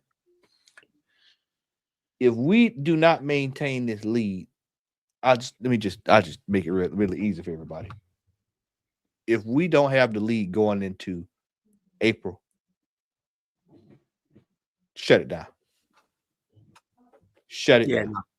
Just shut it down. We do not have the lead. I want whatever the points is. If we're not leading going into April and we're behind, let's go ahead and start talking about what we signing in the summer. Who coming in? Because City don't lose leagues really, do they? When they're out in front, that's just no, they don't. They don't. Nope. The funny thing is when we got that last minute dagger at the weekend, and people know, the top gooners know that the shark is coming, and with 2 points, they're 2 points off of us. They're even conceding to the fact that, well, even if Man City overtake us, we have the squad to chase them down. Really? We can't chase, and we can't keep a lead. So we've read the book, we've seen the story, we know how it ends. Until that narrative has changed or that story has changed, and I'll see us lifting a cup at the end of the season, whether it be a Premier League or Champions League, then we can have another conversation. But at the moment, us cautious gooners, not bottom gooners, cautious gooners, that's what I'm renaming us. Cautiously optimistic. There you go. Yeah. And there's nothing wrong with being cautious and realistic and looking at the bigger picture. What you don't want to be is unrealistic, and you can't think out and you can't see outside the box. Yeah. I'm not saying that I'm over the moon that we're top of the Champions League. I'm over the moon that we're in the knockout phase comfortably, and we can now completely rest players against Inter and Carriot completely. Everyone can play there. I mean, I might even turn up and get a game. I don't know, but do you know what I mean? That's how easy it's going to be, and I'm over the moon. But there are still question marks. What we spoke about Gyökeres earlier on, the treatment of Gyökeres, bringing on Saka when we're 3-0 up. Yeah, the Zubimendi debacle every time he's under pressure. Not talking about Zubimendi against Bruges. Not talking about Zubimendi at home to Leeds, Nottingham Forest. I'm talking about Zubimendi when you need players to dig in and do your defensive duties. Yep. I'm talking about Eze being shunted out on the left and being used as a wing back when he's just come off of an hat-trick against Spurs. These are the situations I'm talking about under this manager when you've got to win a Premiership. I'm talking about Kai Havertz coming back, being thrown into the mix and upsetting the apple cart in the big games of the Premiership. Doesn't not make me an Arsenal fan just because I'm questioning things that I've seen in the past over the last 6 years under this football manager. This football manager has not been squeaky clean for 6 years. He lies. He covers up the truth. He doesn't get questioned. He doesn't get called out. And he's the most protective football manager I have ever known in the 50 years I've been supporting this football club. I've never known a protected football manager in all of these years. Protected by fans, protected by media, protected by ex-players, ex-legends, by the way. Yep. Yeah. Don't see Tony Adams rocking up on pitch side. You don't see Thierry Henry being invited to the Emirates very often. You don't see Manu Petit on pitch side. But you see Ray Parlour, Ian Wright and Martin Keown. Lee Dixon. People had a problem with Thierry Henry when he talked about the reaction of the players when they lost that last minute goal. And they were saying, oh, you know, it's because Thierry Henry was a failed manager. Here you go again. There you go again. He was asked this question on, I think it was CBS, and he said basically that, you know, you don't want to show that side of you. You're saying what happened that year when we had the chance to win the league. I think it would have been maybe the 2007-8 season when Gallas was the captain, right? And he sat down in the middle of that park. Yeah, I think it was after we, you know, when what's the name, had his ankle broken. What's the player's name? The striker. The striker, the Croatian guy. He plays for Croatia, but he's of Brazilian. He's of Brazilian heritage.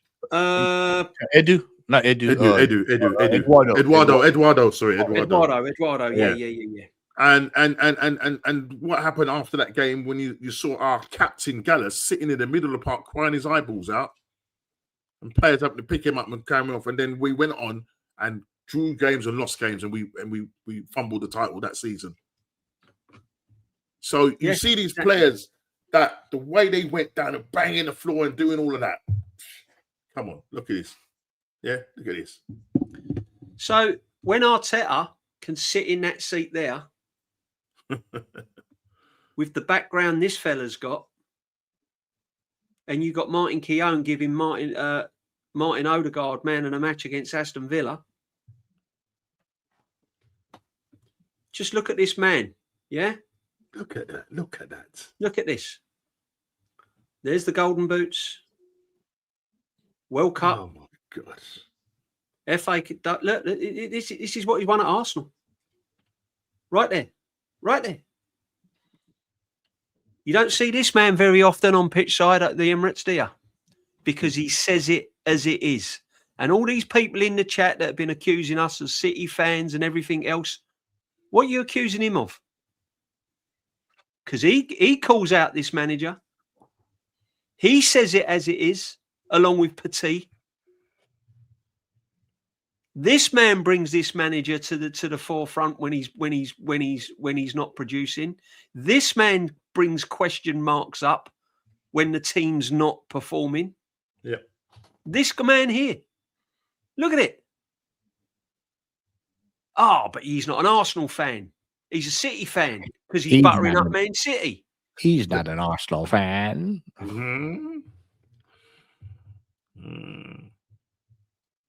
This is why this manager is so protected, because this man can't even criticise him. We have had top Arsenal fans 25 years of age, 18 years of age, 50 years of age, 60 years of age, criticising this fella for calling the manager out.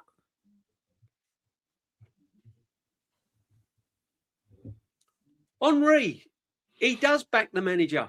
We back the football team and the manager, but we call it out when he gets it wrong. Varel, 78. We call it out just like this guy does. Doesn't mean that we don't back the football team and the manager. Come on, man. Look at that, Matty. What you saying? Look at this. There's no discussion. There's none. It says it all.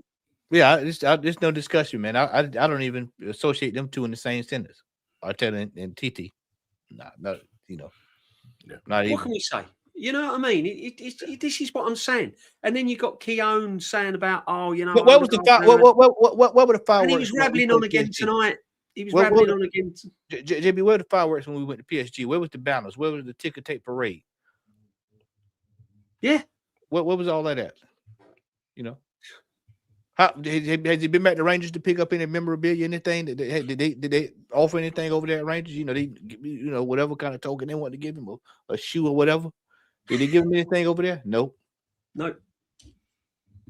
And I told y'all the other day on my channel, he had on blue jeans when we 14, 15. and everybody's looking at him like, bro, what you doing? When he was here. He was injured most of the time he was here for Arsenal. So I mean, so it's no they our fan base loves a feel-good story. Almost to the point to where it blinds them. And we've been through this going on 6 years next week. 6 years. And people say 19th of December, isn't it? 19th of December, he'll be here 6 years. Yeah, 6 years. 6 years. £1 billion that's been spent. This guy has to win something major for me. I don't know about you guys. At the start of the season, I was prepared to Carabao Cup, FA Cup. We'll get onto the Carabao Cup before we wrap up. But anything less, because I've been absolutely drilled into that this is it. This manager's the top 5 manager in the world of football. We've got the best squad in the world. I'm not expecting anything less now than the Champions League or the Premiership. Anything less, and he's gone. Yeah. In my book. I don't know where you guys stand. Whether you give him another season for a Carabao and FA Cup. No. For me, the excuses stop. Yeah. The excuses stop. Yeah.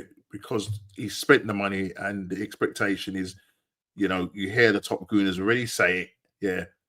That there's no excuse now. I don't want to hear about injuries. I don't want to hear about fixture congestion. I don't want to hear nothing. Get those narratives out the way. You've held this guy a manager to account. You said if he doesn't win a major, whether that's the Champions League or whatever, then he's gone. He's gone. Simple as. Because an FA Cup or a Carabao Cup is not enough to keep this manager here. Sorry, Matty, go on. Where do you lie on this? Because, as I said, I was sort of like, well, Carabao Cup, FA. I think the Carabao Cup's a must straight away. Let's put that to bed, because that could be the only trophy he wins. Yeah, that's why I've long said that's probably, if I had to just say right now, based off of just the most attainable, that would probably be the most attainable. And people are going to say, well, why? We can win the Premier League. Yeah, we can. But you got to actually play this tournament first before that's even won. Exactly. So why not try to win something in route? 2. 1 to win the Premier League. The 2 almost go hand. You can win 1. You can actually win 3 if you play your cards right. You can win this one. You stay in the FA Cup. That's that. Champions League is icing on the cake. Yep. That's cake and ice cream. That's how I look at that. You get that. It's just dessert is served. Come pick it up. Because the other reason as well why I think that this man should win the Premier League and the Champions League minimum is because he's not a rookie anymore. He's an experienced manager. Yeah, most of these players experienced. That's what I was saying. He's 6 years in. He's 6 years in, Matty. He's 6 years in, and these players are 6 years in. This is his squad. Yeah. All This time. is his squad. Yeah, this is And let me show you something else, people, just in case you miss this. This is another reason why he should win the big trophies. Because since he's been at the club, let's have a look. Since he's been at the club, look at these wages. This will blow your socks off. DJ, I'm gonna get ready to scoot out of here. I've got to go do my fan cam. Matty, it's been an absolute but big privilege. up, Matt. Coming, bro. Matty, the Southern Gooner. I'll tell you what, guys. Before Matty goes, yeah, Matty doesn't stream very often, but that show he did. When he streams, it's probably one of the best streams you'll ever see on YouTube. So if you haven't seen it, check out Matty, the Southern Gooner. I beg you to follow this guy. If you don't, you've been living in a different world. I'm actually after the night. I said I was gonna go ahead. I'm gonna go ahead and start working on one about Jokeris. Yeah. The man left behind. If Matty's gonna work on a stream about Jokeris, it's worth looking at because this guy. I'm telling you now, if you don't sub to Matty, as I said, you must be living in a different planet. But Matty, big up, my friend. What you got coming up? Cheers, brothers. I'm going to do this fan cam tonight with Lee, and then I'm going to miss the game this weekend because I've got to work. But I'll be back Monday for the Real Talk podcast. Yeah, and like I said, I might even drop a surprise stream over the weekend on this brother Jokeris. If I'm gonna watch this game, I'm gonna keep my eye on this game this weekend. And if I don't see a change from what I saw tonight, and I see the same stuff I saw tonight, then we're gonna have a discussion about. Well, I've been saying it about Jokeris, the invisible man. That's what I'm gonna start calling him, the invisible man. This is what I've been saying it about Jokeris. I said he'd look bang average as soon as he walked through the door in this football club. Unfortunately, it's a shame. I want him to succeed, but I can't see it. He's going to end up like the Eddie Nketiahs, Lacazette's. Yeah, that's where he's heading for. That's where he's heading for, my friend. And I tell you, make sure y'all watch my. Another reason why Havertz is coming in, Matty. I know you got to go, mate. Yeah. You shoot, but big up to Matty all the time. Cheers, brother. Cheers, brothers. All right, take it easy. Peace. Take care, bro. Yeah. All right, peace out. But Norms, look at this, man. Matty, absolute legend. Thank you very much for that was a surprise tonight. I didn't even know he was coming. The plan was to before we went live was to have a discussion about something, and then obviously, So, but it's worked out. It's worked out quite nice. Yeah. Look at this. This is another reason why Champions League and Premiership is minimal expectations. Kai Havertz, 280 grand gross pay. Look at the gross pay. This guy's hardly kicked a ball. He's got 3 years left. Gabriel Jesus. That's the reason why he's playing. That's the reason why Jokeris is coming off the pitch. 265 grand a week. Gross. These wages were pretty much in place before Berta even rocked up. Look at this, Norms. Saliba, 250 grand a week. They've not won none of all of these are on big wages and they've not won anything. Declan Rice has won the Conference League at West Ham. Yeah. Look at this. This is why it's vital that he wins a major trophy, my friend, because if he doesn't, the next manager that comes in has got all of this to deal with. Yep.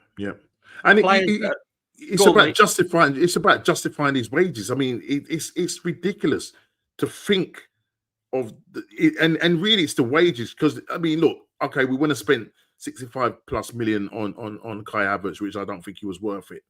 Do you know what I mean? Other players, it's really the wage bill that's killing us because we were told that Madueke was going to keep the same wages. I think Curtis Shaw spoke about it. The man's on 150k a week. Yeah.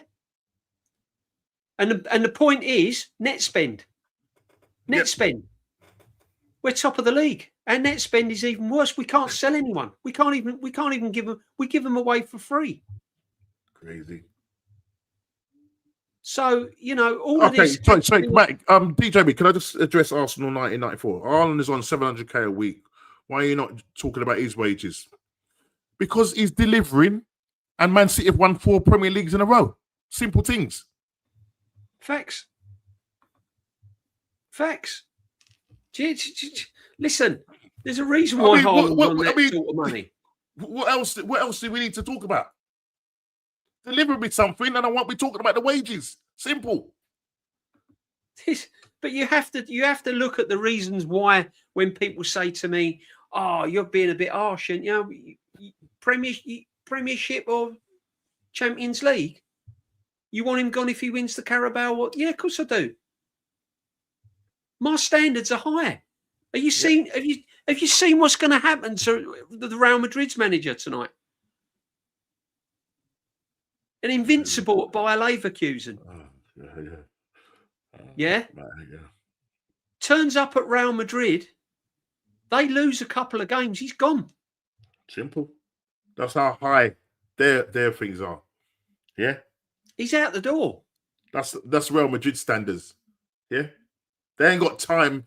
They haven't got time for sentiments and you used trust to be the process. Trust the process. You're an ex-player. Phases. You got to understand when we bought Arteta into Arsenal, he was a panic buy. He was a panic buy because we lost Cesc Fabregas. He was a panic buy last day. Yeah, panic buy. Do you remember the 8-2 loss? And then we better go and get some players in. Yeah,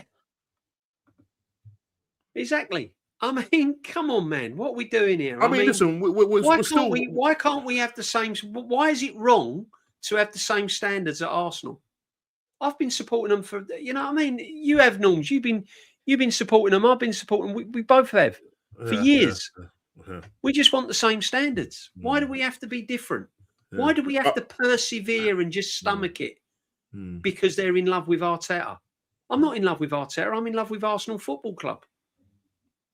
I don't care what managers at my football club. I want managers to win, especially after they've spent £1 billion at the football club.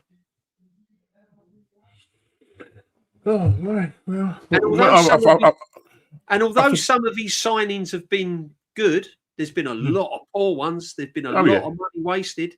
100%. Terrible amount of money wasted. So, yeah, I mean, it is what it is, man. But, we are still top of both leagues.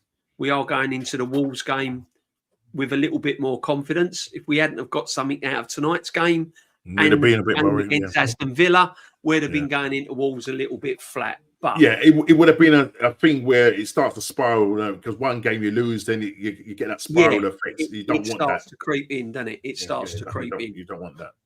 So I'm confident we'll beat Wolves. I mean, the only game I'm worried about over the festive season. Well, there's 2 games I'm worried about over the festive season, to be honest.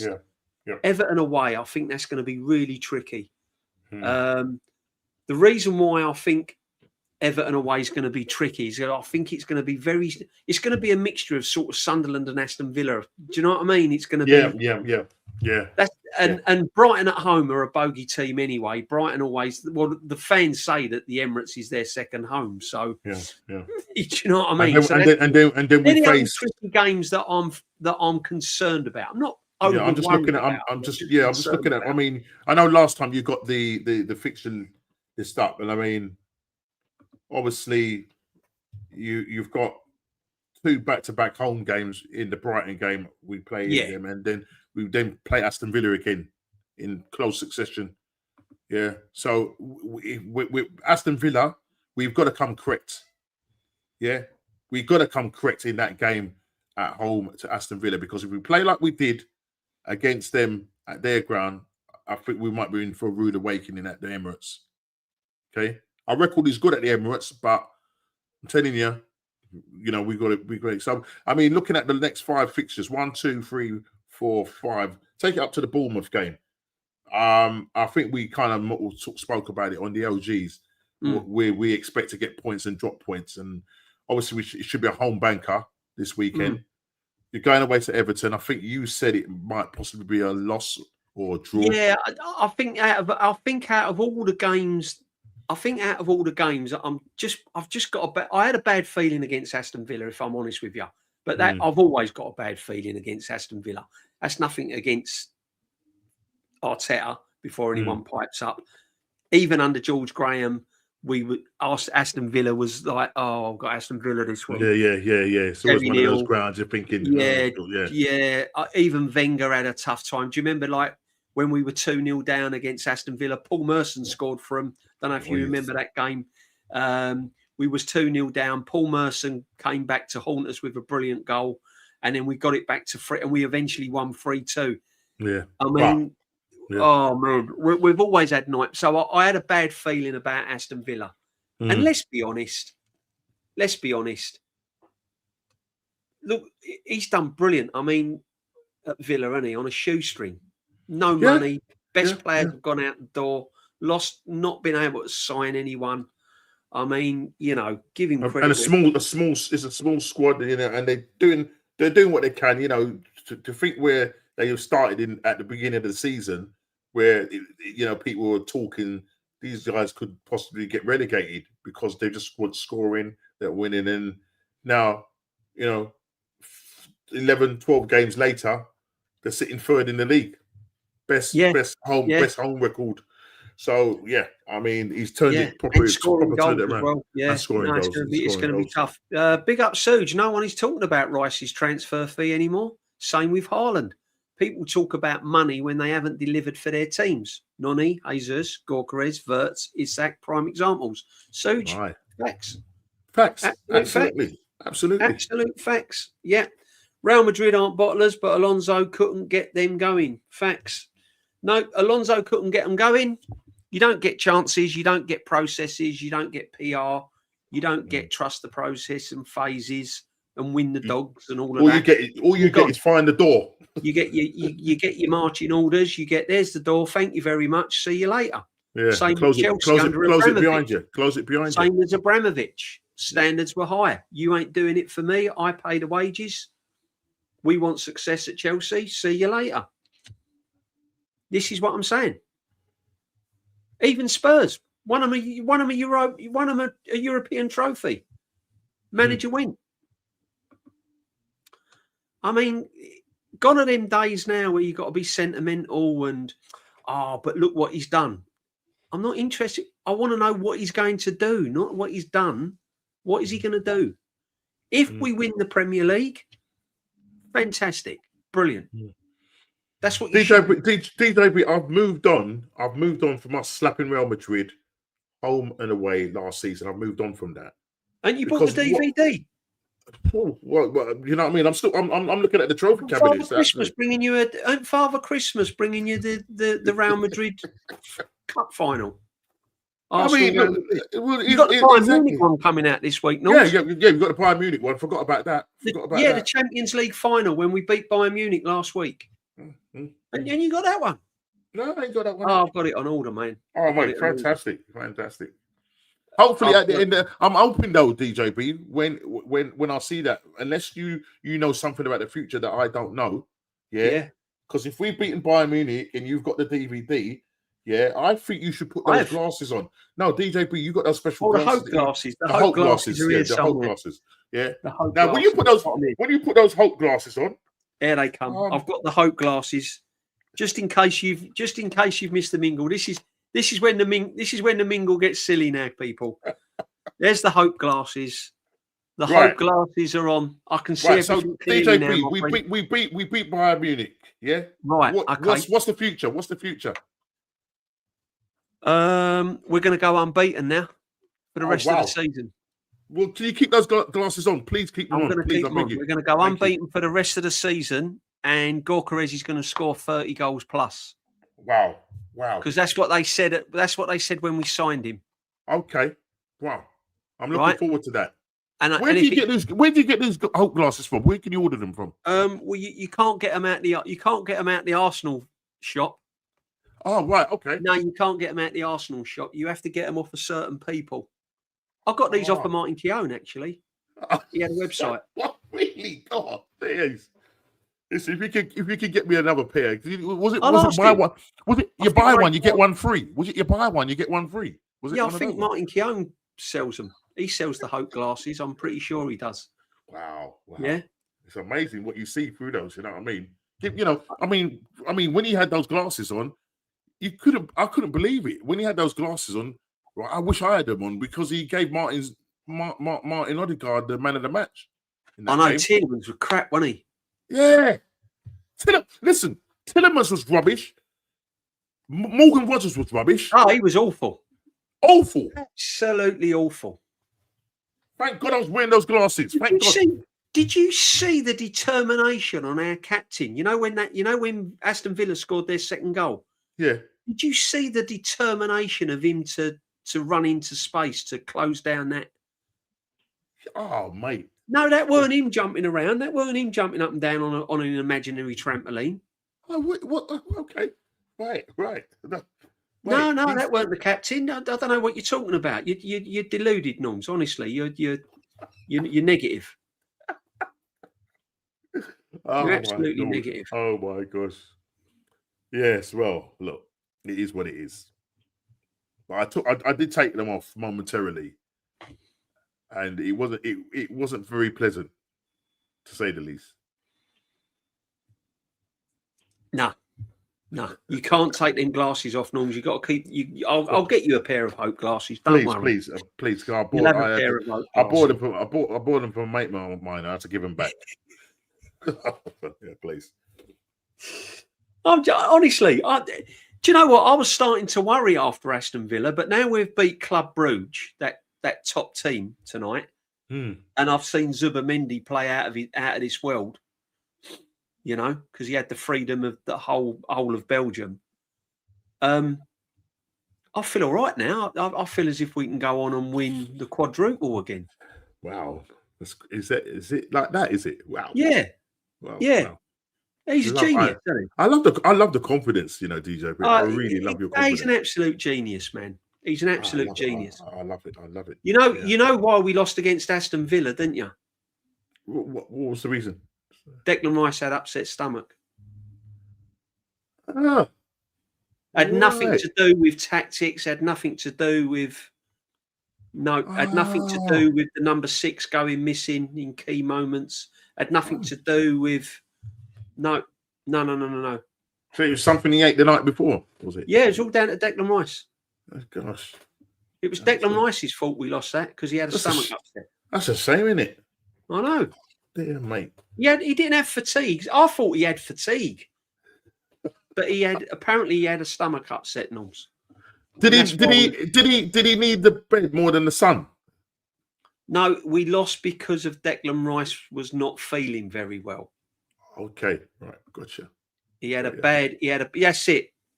Dr. C. There you go. The bad chicken vindaloo. Oh gosh, yeah. Honestly. It made sense. Like, no, did he do a Gary Lineker on the pitch? No, honestly, man. Oh, mate. Oh boy. You got DJ, but you got to stop being sarcastic. Why are you being sarcastic? Because you can be when it sounds ridiculous, can't you? Be what you like when you sound like a moron.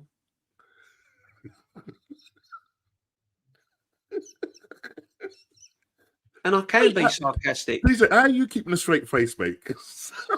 Because if you listen, see, the thing is, right, Arsenal 1994, I don't know you, right? But you've been in my chat, you've been on my channel, and I appreciate everything you say. I respect all your comments, right? Right. But if you was to really, really know me, right, and then one day you may get to really, really know me, if you're anywhere near the amount of games that I've been to with this football club, then you can come and have a little chat with me. Because if you're of a certain age, you would have seen great managers at this football club winning trophies and great players, right? But if you're on the bandwagon of the hype and the PR and the protection, and you're afraid to say anything negative about this manager, or you're afraid to say anything negative about the football club, then go and watch a channel that's all rosy and all dancing and all singing and all dancing. And it's like drinking cocktails and seeing pretty ladies on the beach all day. Go and watch that channel. You don't have to come here. But what you will get a person that don't flip-flop around after every single win or loss. My views are the same, like many others, like this man next to me, like Shane's, Northside's, Lee's, because we will call it out if it needs calling out, and we won't be afraid to do so. We'll also give praise when praise is due. I've praised this manager. I thought he got it spot on against Bayern Munich. I thought he got it spot on in many of the games this season. In fact, he's got a lot of things right this season. Unfortunately, he's starting to get a lot of things wrong.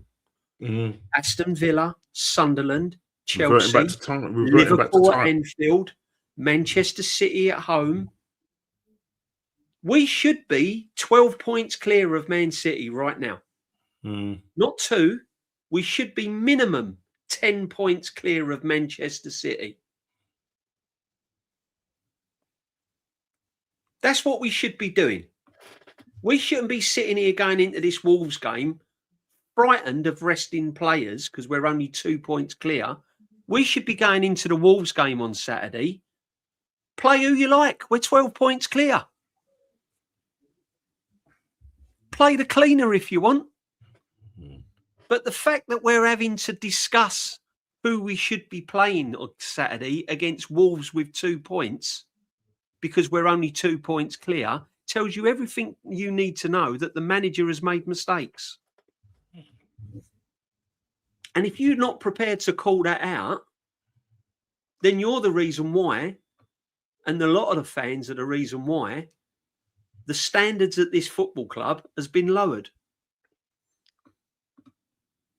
Just saying, Norms. What are you saying, brother? No, do you know what? I'm just looking in the chat, and this Arsenal 1994. Obviously, he's had a, I don't know if it's a little pop at Matty is saying, like, you know, about him going, Matty's, you know, abroad and stuff like that, and some of the people are coming back and backing Matty and saying, well, at the end of the day, you know, they live in different countries. What does that mean to say we don't have an opinion? Is that where we're going with this? So Go we have to attend. Then he lives in a different country. Yeah, do we have to attend? Yeah, exactly. Do we have to attend the game just to have an opinion? Because that's how it sounds. I support anyone that's an Arsenal fan, whether they go to games or not, have got a valid opinion. I'm no better than anyone else just because I go to games, right? But Matty, no matter where you come from, you've all got the right to have an opinion. And Matty's knowledge of this football club and Matty's football knowledge, he's been a coach and everything, is exemplary. Absolutely exemplary. And I'm telling you now, incredible knowledge that geezer's got. He's coming back to, he said DJ B was going about going more games than me. Why does that matter? It doesn't matter. It doesn't matter. But when you're coming in here talking nonsense, when you're coming in here and talking nonsense, we'll have a discussion about it.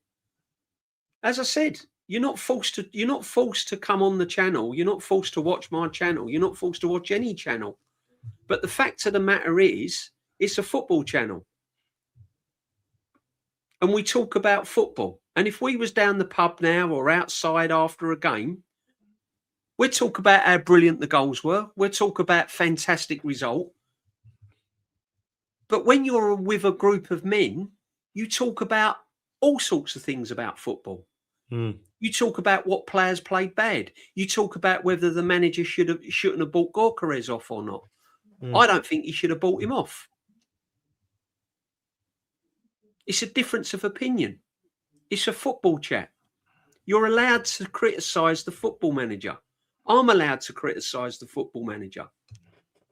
I haven't got to agree with you all the time. That is what it's all about.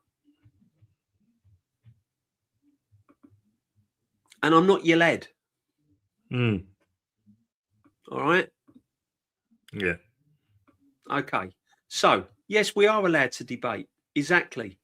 So every time that my opinion don't agree with yours, don't keep accusing me of being a City fan, because I find that insulting. I've not insulted you, fella, ladio. Can I just ask? And you know, we're not cussing each other or whatever. It's a conversation. No, and, exactly. and you, as you rightly said, in Arsenal '94, we can have a debate. That's what I'm saying. I won't remember the lad. Well, you just said that's you just said what I'm saying, lad. You said, and I never said that, lad. So why take the lad off? You know what? Are we some child or something? You know what I mean? Come on, let's have a let's be a bit whatever. Yeah. Look, 1994.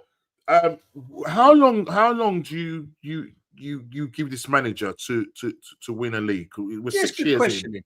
Okay, Yeah. no, it's a good question. We're 6 years in. What point do you say enough is enough, or are you just happy to just go along? Are you just happy to go along? I'm just a question. What is it about this manager that you think is going to get us over the line? Because it's been 6 years. Do you think he will get us over the line this year? And if he doesn't get us over the line, what do you do then? That's the question. Okay, you're saying this is the last season if he wins nothing. Oh, fair play. That's fair play. That's fair enough. Play. That's fair enough. That's fair enough. And if he gets things wrong, you can criticise the manager. That's what I'm saying. Doesn't mean to say that we don't like him. It doesn't mean to say that we don't want him to succeed. But we can criticise the manager if he gets it wrong. I've openly said I'm not. As I said, I stick by my word. I didn't want the manager at the football club. I thought that last season when he won nothing, I thought the squad was good enough to win at least the Carabao Cup last season, minimum. Right? I thought that the money it had spent, I thought that the team we had should have at least minimum. When you've come runners up and you've only finished 2 points behind Man City, I was in the opinion, Norms, that last season we should have at least won an FA Cup or Carabao Cup. Yeah, and then we push on. I thought we should have won some sort of silverware last season. So when we then got to the semi-final of the Carabao Cup and we went out on a whimper against Newcastle, then we went out against a poor Man United team that had 10 men. And then we sort of crashed out of the Champions League. I was thinking, that's it for this manager. You've had your time. You've done some great things. Let's move on. Thank you very much indeed, Arteta, for everything you've done. Yeah. So I was shocked that he was still here this season. So I'm treading on eggshells with this football manager. I don't trust him. That doesn't mean to say that I don't want him to do well. I just don't trust him. And the thing about it, DJ, we know that the manager cares. We know that he cares. You can see that. But you know, he's 6 years in. When he first came in, he was an absolute novice in terms of what he'd done. And I feel on my match reaction, I called him a novice because he did novice things. He got out tactic by a manager that's got clear more experience than him, won more trophies than him. So if Unai Emery had the money that Arteta had spent and whatever, he wasn't backed. Unai Emery wasn't backed like this manager. Yeah, no manager's been back like this manager. I don't know any. Listen, I'm not here to dig out the manager. I don't know any manager that's been backed like this manager. I don't understand the protection he has, and I know why. Listen, Gooner Channel, big up to you. Why do we always talk about Arteta? Sack him at the end of the season, but no one thinks he'll get the sack before then. Would you sack him now? No, of course I wouldn't. What's the point of sacking him now?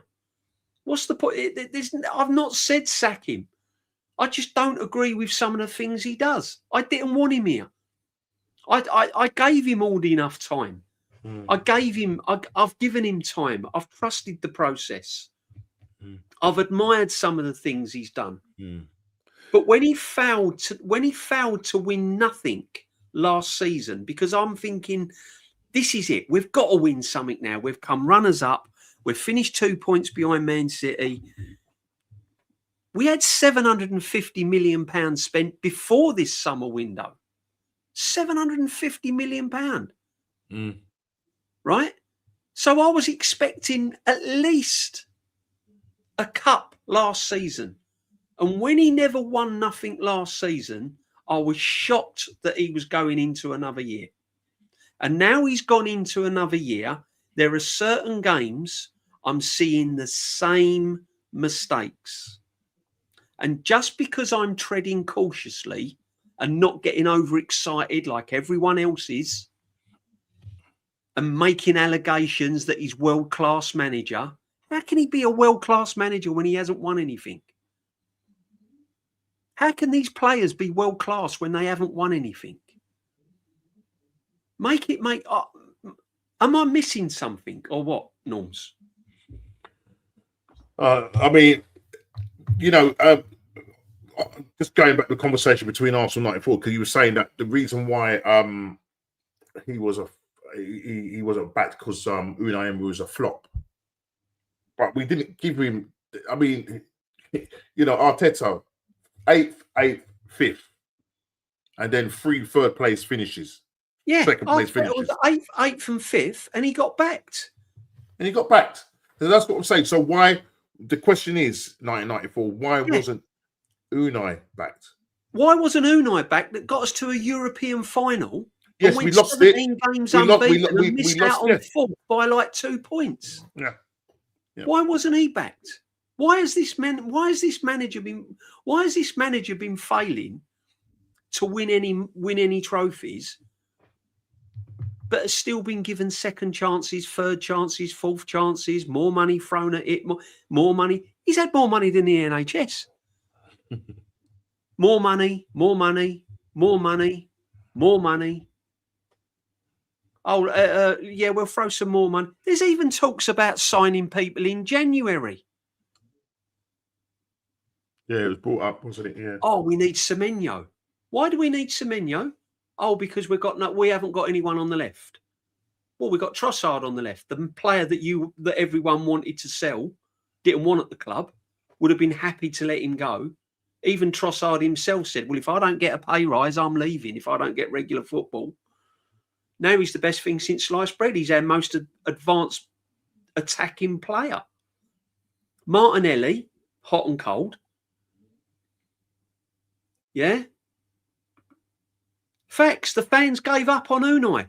The reason why the fans gave up on Unai was because he wasn't successful. So why ain't the fans giving up on Arteta? Because so far, he hasn't been successful.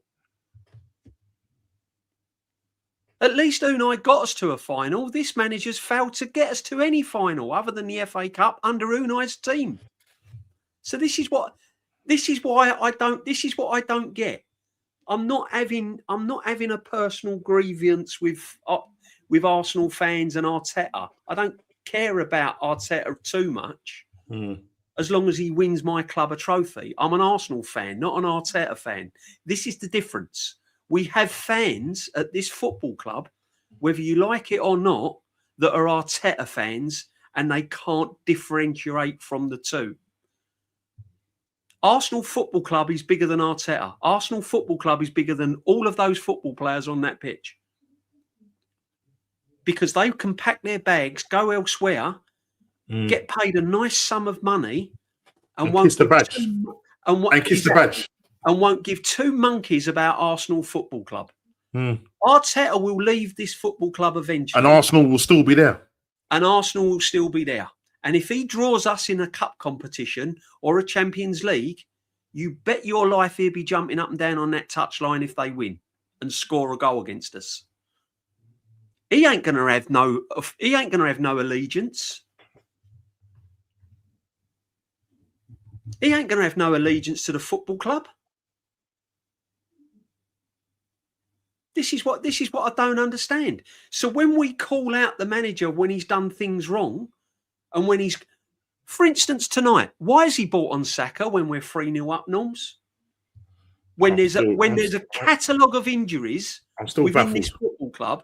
And these are the things, DJ. Saka has been off form, right, Norms? Saka's had no form this season. Oh, but he's world class. No, he's not. If he's world class, I want 15 goals a season, minimum, every season.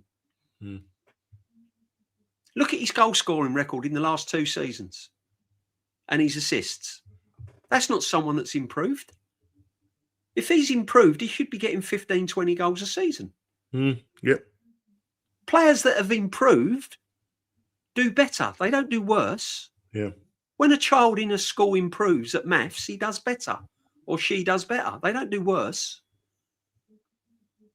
Right? So these are the questions you have to ask. Why is he bought on Saka tonight? 3-0 up. Do you know what I mean, Norms? I just don't understand. Yeah, no, and these are the little things. And because he will then say in his press conference that, we have an issue with fatigue and injuries and stuff like that. These are where you need to start managing and making sure that you don't be in this position where, because he could have come out there and pulled his hamstring. Do you know what I mean? Again, he could have got injured again. There was no need. We was comfortable.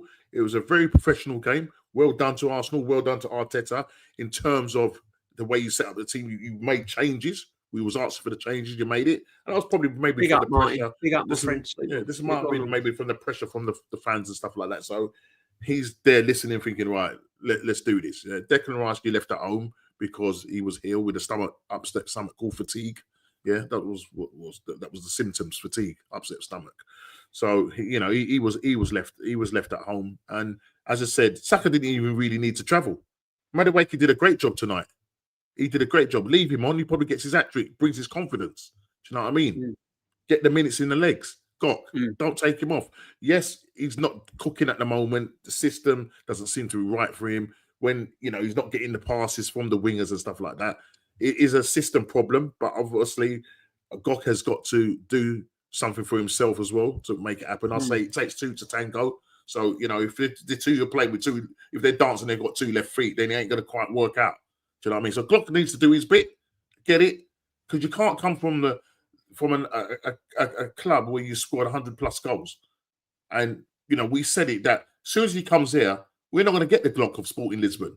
Same with Eze. We ain't going to get the Eze of Crystal Palace. Do you know what I'm saying? These guys, unfortunately, Arteta. Yeah, I mean, it's concerning about Eze, isn't it? Because Odegaard's come back on the scene, and it's as if Eze's been sort of pushed to one side. And Johnny, look, you're talking nonsense. I'm not calling out Saka. I'm just saying that Saka, in my opinion, should be more level. He should be a level above, even more. He's a brilliant player. But if we're going to win the Premiership this season and win big trophies, whether you like it or not, Saka's our main man. He's the one that is going to turn. He's the one that's going to. Him and Declan Rice, they're the ones that are going to get us through this. They're the ones that are going to get us through this. So we need Saka to hit top form. And my expectations for Saka, yes, sorry, is 15 goals a season plus, because that's the level he should be at. I'm not having a dig at him. I'm just telling you I think that's the level he should be at.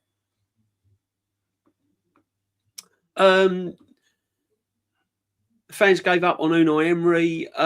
Did you rate Terry Neal or I think he said something about Terry Neal? No, there was lots of problems with Terry Neal. Loads of problems with Terry Neal, but he got us to 3 FA Cup finals on the bounce.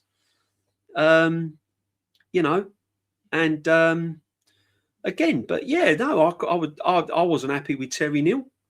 Would I say Arteta's better than Terry Neal? It's a different generation now, isn't it? On the football field, football's completely different now. Completely different. George Graham's the best manager we've ever had at this football club. That's for sure, 100%. Well, there are top gooners out there that actually think that maybe he's not, and Arteta is. That's the problem. This is the problem. This is the problem. Because the bottom line is, if you're going by trophies, but people don't go by trophies. See, Norms, they don't go by trophies. They go by GA. Yeah. And they go by records. Oh, yeah, but he's the only manager to score so many goals and he's the only manager to go unbeaten, blah, blah, blah. That's what they go by. Players go by trophies. And records now. It seems to be the thing. Players go by trophies, Norm. Players go by what they've won. Why do you think they leave clubs when they don't win anything? Exactly. Van Persie. Why ain't Harry Kane still at Spurs? Van Persie. Why do we lose all our good players? Some of it financial, but some financial, but some mainly they want to go and win something. They want to go and win something. And remember, that was under Wenger. So, this is not exclusively an Arteta problem. This is, when the investment that we want, getting the investment in the club, and it was like, because we had the stadium and everything, to do what Wenger did in terms of, he was on a shoestring because he wasn't able to, he was selling all his best players. And for us to finish in that top 4 for X amount of years, then you've got to take your hat off to Wenger. But after a while, it got to a point where people were saying, Wenger himself said top 4 is like a trophy, and everybody laughed at him. Everybody laughed at him. Yeah, but this is another thing I don't understand. It got really, really poisonous at Arsenal when people wanted Wenger out, and I mean it got bad. There was fighting amongst Arsenal fans on the terraces. There was arguments and fights in the pub over it. There was mini demonstrations everywhere, all round the ground. Our most successful manager that bought some of the best football I've ever seen at the football anywhere was Andy up there with the great Barcelona sides of the day, if not better. Some I would say won trophies, and yet they wanted this. They wanted Arsene Wenger out, where it got really, really toxic. This guy has had 6 years, £1 billion, an FA Cup where some people say, well, obviously, factually, was won with not his team, has been crashed out of quarterfinals, semi-finals, has won nothing, and yet you can't say anything negative about him, and he's back to the high heavens. And yet Wenger, they was falling over one another, arguing, fisticuffs, punch-ups, and they wanted him gone. I wasn't one of them. I was a big Wenger fan. I wasn't one of them. I got to the point where Wenger had served his time. I got to the point where I said, look, Arsene, don't do it. Go out on a high. Yeah. Bit like a boxer when they've won all the belts, and then they come back again, and you think, why are you doing it? Just go out on a high. That's all I wanted from Wenger. I just wanted, when he won that FA Cup, against Hull, that was the time I was saying, like, come on, Wenger, now go out. That's it. I agree with you, Norms. That was me. When he won the FA Cup against Hull, that was me saying, right, hang your coaching book up. Go out and just go out on a high. Go out on a high. Thank you very much, Arsene. Some of the best football. I've had some magic memories with you. Thank you very much. But he overstayed his welcome. He overstayed, and to not help matters. The club was offering him a new contract and everything. He's getting this. And we was really not going in the right direction. This time we were spiraling out of control, losing players, not doing well in the league, going to Man United as Vince, big up Vince, going to Man United and getting slapped 8-2, those maulings from Chelsea, once Roman Abramovich got involved with that side, their formula, I think for Chelsea, their formula works where, they were successful because they, if you wasn't doing well, they just sack you, you move on to the next one, sack you. If you ain't going to do me something, 2 years, if you're not producing, then sorry, got to go. I think the thing is hanging on to Wenger for so long. Football's changed, though, Norms, isn't it? It has. It's not that longevity no more. Football's changed, and I'll tell you why. Because years ago, you heard of managers staying at football clubs for 8 years, 9 years, 10 years. Look at Moyes at Everton, his first reign there. He was there years. Wenger, them days are over now. Owners are spending. It's an industry now, isn't it? Let's be honest. Football has become an industry. It's become a business. I still like to think that it's a working man's sport, but it's not. Gone are the days where the man off the street, goes and works down the factory of a daytime, or a woman or a lady or whatever fan. Yeah, it's gone now. It's more corporate. It's more business. I don't like what I pay for my season ticket. I hate it. I think it's well overpriced. Right? I hate it. And it's gone completely balmy now, Norms, isn't it? Right? So football's changed. The eras have changed now. I think there's a shelf life for every single manager at every football club. And I reckon that's round about 6-7 years at a push. Within that 6 and 7 years, win something. I look at everything. I look at how much money. You can't get away from it. You can't deny it. How much money's been spent? What type of football's being played? And ultimately, what have we won? Because let's be honest, that's why we watch football. That's why we go to watch any sport. We want to see us win. You don't get any. No one remembers coming runners up. Yeah, and I always reference it to the little boy at sports day or the little girl at sports day when they run at sports day and they come second, and you go, "Well done, you came second." Nah, I never won it though, did I? I never won it. Yeah, I know you never won it, but we can still go McDonald's because you still got second. This is what I mean. You don't get prizes for winning second, coming second. There has to be a time when you get over the line. There's got to be a time when you actually win. And if you don't win, unfortunately, you have to move on and try someone else that can win. And if they don't do it, you know what I mean, you'll find someone that can do it. We've waited far too long, DJB. We've waited far too long, bro. Yeah. You know I mean, look, this is brilliantly put. And I'm in the same sort of ballpark as this. I do agree with everything you are saying, but I've just resigned myself to either celebrating a trophy at the end of the season or a new manager. That's it. That is it. But unfortunately, Gooner Channel, unfortunately, my friend, right, there are too many fans out there that would not agree with you and I and Normski. There's too many fans out there that even if he doesn't win anything, they can't see no other way out than this manager. They're absolutely petrified that another manager would come into this football club. They can't see anyone else but Arteta. And that's honestly, I've been on channels. I've seen their body language. I've spoke to fans at the stadium. I can't imagine anyone at this football club. I can't imagine anyone else at this football. They've actually said that to me. Well, I can't imagine it. Who would you like to see as manager? I don't know. What I've seen under Arteta is unbelievable. I can't imagine. They've actually said that to me. wow. Are you for real? What is it about Arteta you like? Well, I like the way he comes across, his persona, his image, and that's how deluded these fans are. And that is when channels like us have to step in. Because when this man becomes bigger than my football club, Then there's a problem. There's a problem. When a manager because if a footballer thinks he's bigger than the football club, what does the manager do to him, Norms?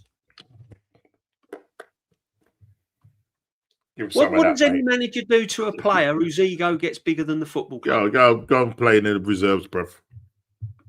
See you later. Play in the reserves. Right. So why should I accept that when the manager's on the verge of becoming bigger than the football club, do I have to accept it? Yeah. I'm not going to accept it. And the thing is because a lot of these fans put him on a pedestal. Because even to the point where questions were asked some time back, channels were discussing this, and it was brought up by, I think, Sophie on Zippy's channel. And she essentially said that, the support for this manager is very cult-like. Yeah, it is. Yeah. And the person's response was like, yeah, I hear you, and to a degree, I'm probably in that camp. And he's a journalist. Wow. So when you get all these narratives, pushing the narratives, and he's the most protected manager I've, as you said, DJ, but you said earlier on, he's the most protected manager I've known in terms of you cannot say nothing. You cannot. Me personally, he's never known it. Me personally, he's never known it. I don't know what it is. You know, I don't hate the man. I've never, you know, I don't hate the man. He's the Arsenal manager. When we win, I'm over the moon. I'm celebrating. And I've just said it's been an absolute brilliant professional performance in the Champions League this season. It's been absolutely fantastic. In the Premier League, I'm sorry, we should be more points clear than 2 points against Man City. We should be going into Wolves 8-10 points clear minimum. There's no way we should have dropped points out at Sunderland. We shouldn't have dropped points at Aston Villa, and we shouldn't have dropped points against Chelsea, albeit had 10 men after 35 minutes, and then we went defensively. You have to ask questions when you're up against 10 men Chelsea, and he's putting Marino back in midfield when he's got attacking options on the bench. These are the things you have to question. And when you do question them, oh, you're negative. You're this, you're that. You don't care if Arsenal, you're happy when Arsenal lose. Right? And, you know, another thing, Norms, when the fans are saying like, oh, this one's world class. I mean, these fans reckon that this manager is the best manager in the world. Some of them, they put him above Ancelotti. They put him above all the great managers that have won multiple trophies. So I just want to know what do they measure it by? What's their what are they measuring it up against? Why he seems to be the best manager in the world? What has he done to be the best manager in the world? I don't know. Is it about dopamine? Is it about feeling good? As you said, is it about maybe that's what it is? It's just the way he talks. He's a very good politician. He could pass as a politician because he's very good with words. He's brilliant. He's brilliant with words. So I'd like to know. You know, you showed Thierry Henry's trophy hall as a player, but I don't know if you've got Ancelotti's trophy or with that same picture with all these trophies. I don't know if you've got that, but if you have, let's put that up against what Arteta has got and see how he comes out in that. But this is it. I mean, look, if he wins us the Premiership at the end of the season, and he wins or the Champions League, then the man's done. If he wins us the Champions League, absolutely fantastic. I've never seen the Arsenal win the no one has. That would be amazing. That he would live in my memory for a long time. 100%. But even if he wins the Champions League, there will come a point when he's got to move on. You can't keep him here forever. You can't. You can't. You know what I mean? Well, we seem to don't have our own opinions, so we seem to be brainwashed, according to Varel 78. What position did he play, Varel? Ex-footballer. What, professional, semi-pro? So if he's played at a top level, because I've played at a top level, right? I dreamed that I played at a top level. I've played at a decent standard myself, right? And if you're playing week in and week out, you even at that level, you get tired. You can't perform every single game, and you rely on your manager to sort it out and manage it. And manage your time. Unfortunate. See, that's another thing that people, and this ain't just an Arteta thing. Anyone that's played football will tell you that the buck stops at the manager. I've said this before. The buck stops at the manager. What team he picks, the tactics, the training sessions, how he lines up, his in-game management, As soon as they cross that white line, everything before it, the buck stops at the manager. He's the fall guy. He's the one that has to take it on the chin when it doesn't succeed. That's life.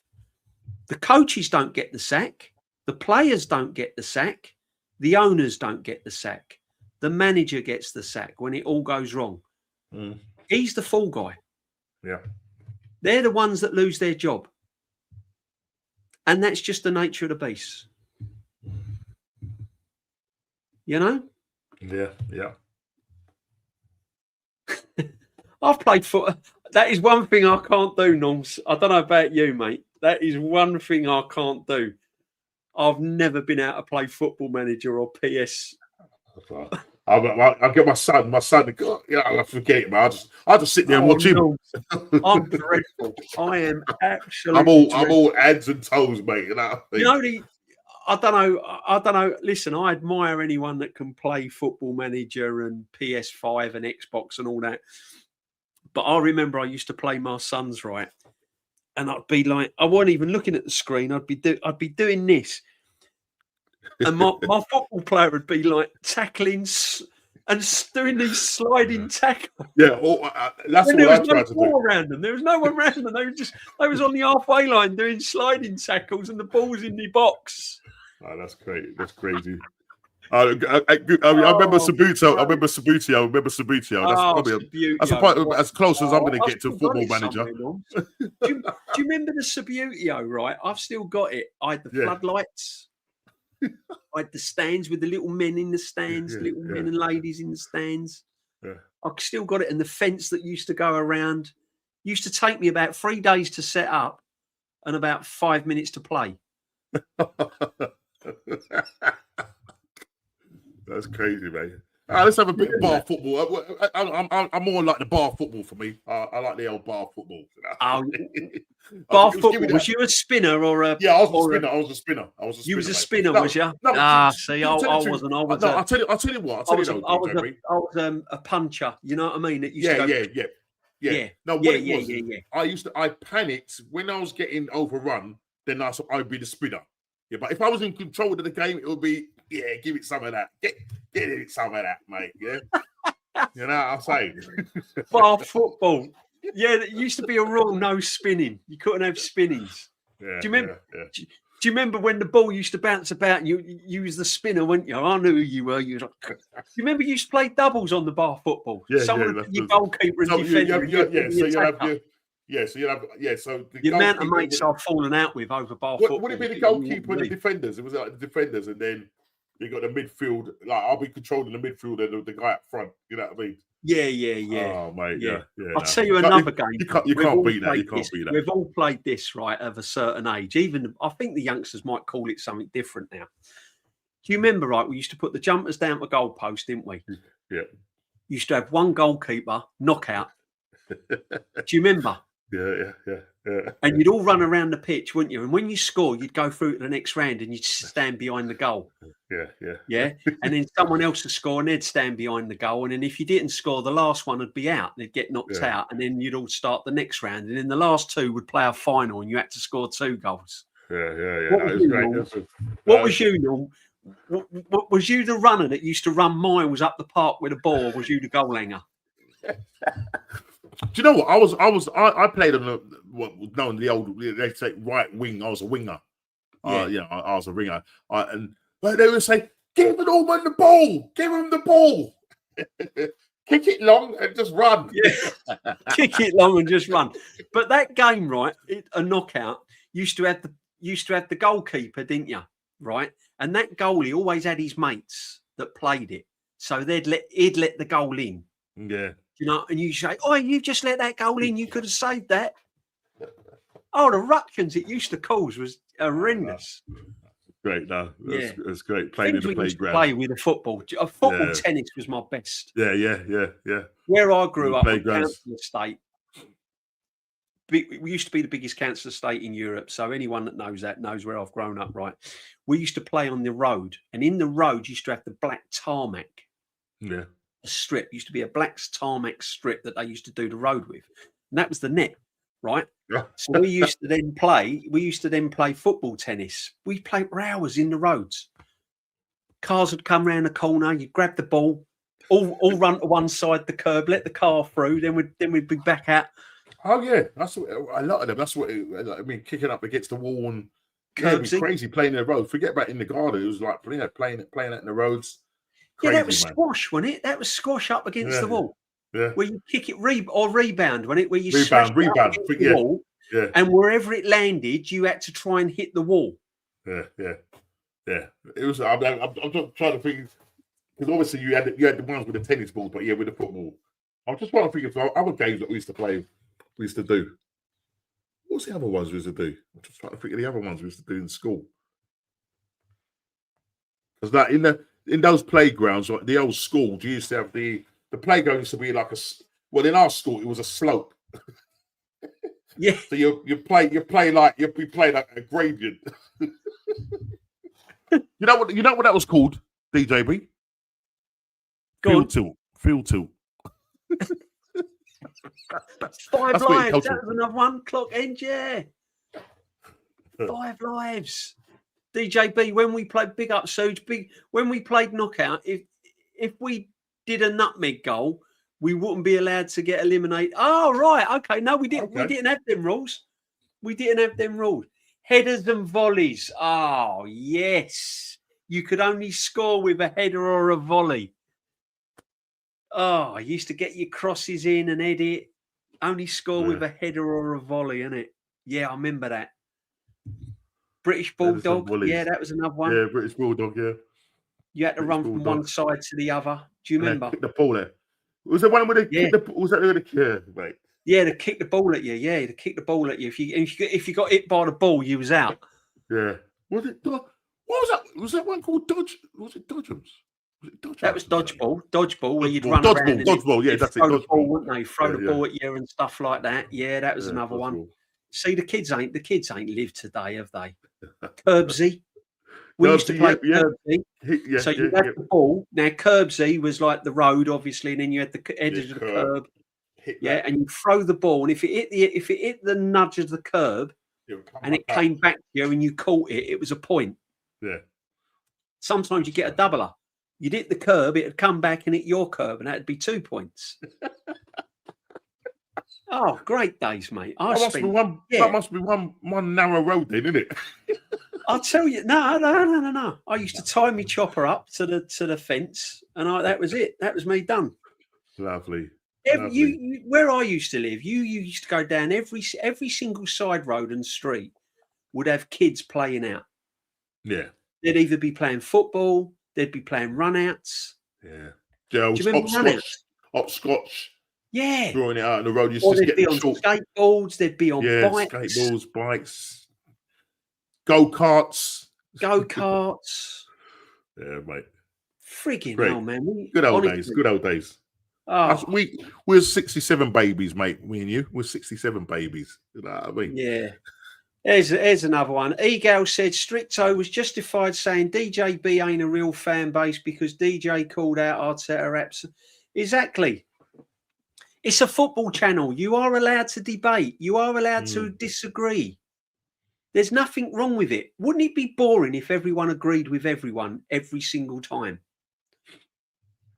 That's why that's why I love my kids, because they're all different. They've all got their own personality. Yeah, got opinion. Wouldn't it be boring if all the kids were the same? It's opinions at the end of the day, isn't it? That's what it is. It's opinions. Yeah. You're allowed. You know what it is, though? You know what it is? I'm allowed. And as I said, I don't flip-flop. If you watch my channels, I'm the same opinion no matter where I go. Whatever stream I go on, I'm consistent. I'm allowed to want a different manager at this football club. I'll give him till the end of this season because I've got no choice, and I will back him and I will support him. I will get very merry when we win, like I sometimes do. Come home, have a curry and a few beers and get very happy. If we win the Champions League, I'll be out. I'll be in Budapest all week. And I'll be over the moon like every single other Arsenal fan. Yeah. And I'm no better than any Arsenal fan. So, yeah. I think at the end of the day, the objective for all fans, all football fans, or in this case Arsenal fans, we all want the same thing, which is to win. Yeah, not the dog, but to win a trophy and celebrate, go on those bus parades and whatever. That's what we want to see. Now, how we get there, yeah, and our opinions, might not always meet. We're just saying that we think it should be done this way because we've seen 6 years of it and it hasn't quite come off. Now, for those Big people up, Pharrell. Big up, my friend. Yeah, for those people that have hope and whatever, then fair play. I'll take my hat off to you. Do you know Big what up, I mean? luck. But yeah, it is what it is. I mean, I think that was another thing. Do you remember this? We used to play out till all hours, didn't we? Yeah, mate. And then your parents, what it was is what you do is like you'd go out and then your parents say you need to be home by this time. Oh, right? So as soon as you've gone past that time, you're thinking, well, I'm going to get slapped anyway, so I might just stay the whole hog. Pause. Chopper was I'll digress. Anyone of a certain age knows what a chopper is. A rally chopper bike. Oi. Big up, Terry. That's funny. Did you have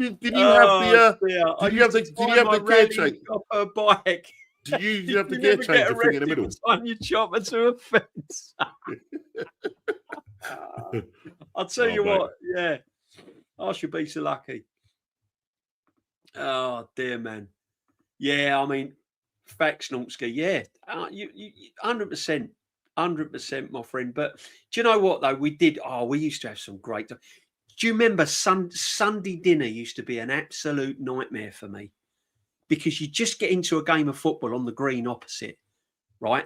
And you'd be getting to the nitty gritty stage, and I might be playing really well, Norms. I might be scoring goals and all of that. And then all of a sudden I'd hear, your dinner's ready. And you knew Mum had been over that stove all Sunday morning, mate. You had to get your backside in, otherwise you had to face Dad, and you weren't facing Dad. And then you'd have to say to your mum, and all your mates would go, "You going? Where you going? Where you going? I've got my dinner. My dinner's ready. Okay. I'll be out after."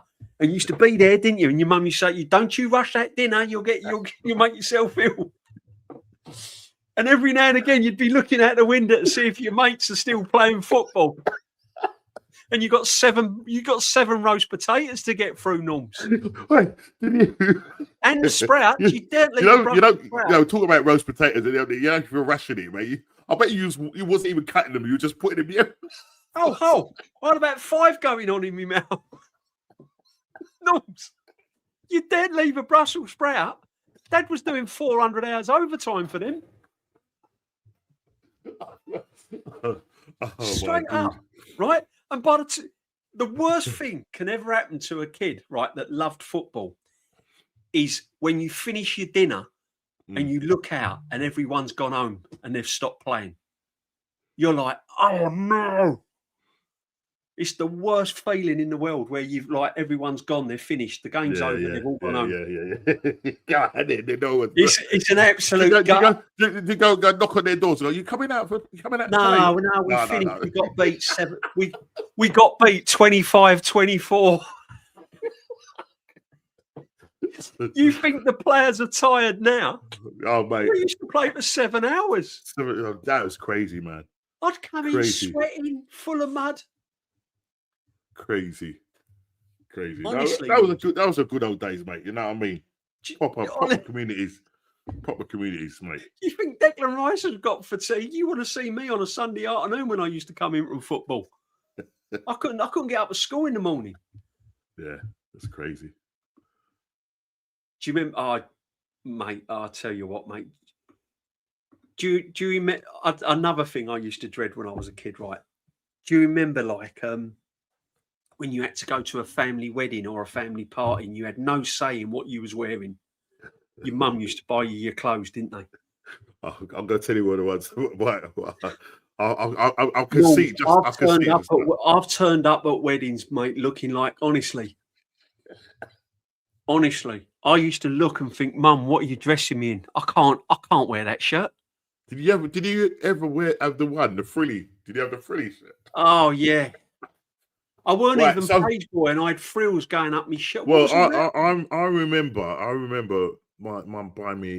It was either my mum or my dad buying me a brown pinstripe suit, yeah, with a massive bow tie, right, and this frilly shirt.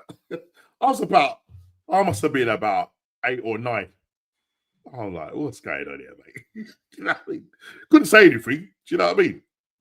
And my dad, right, as I was growing up, yeah, right. Do you remember everybody coming? Those of that era, Dun and Co. Remember Dun and Co. was an old man's shop, yeah. So Dun and Co. My dad, obviously, he would go to Dun and Co. And I wanted to go to Burton's, right, or what was the other ones? The cool shops, like because before Top Shop and all them ones came about, there was I'm trying to think of them ones, but Burton's.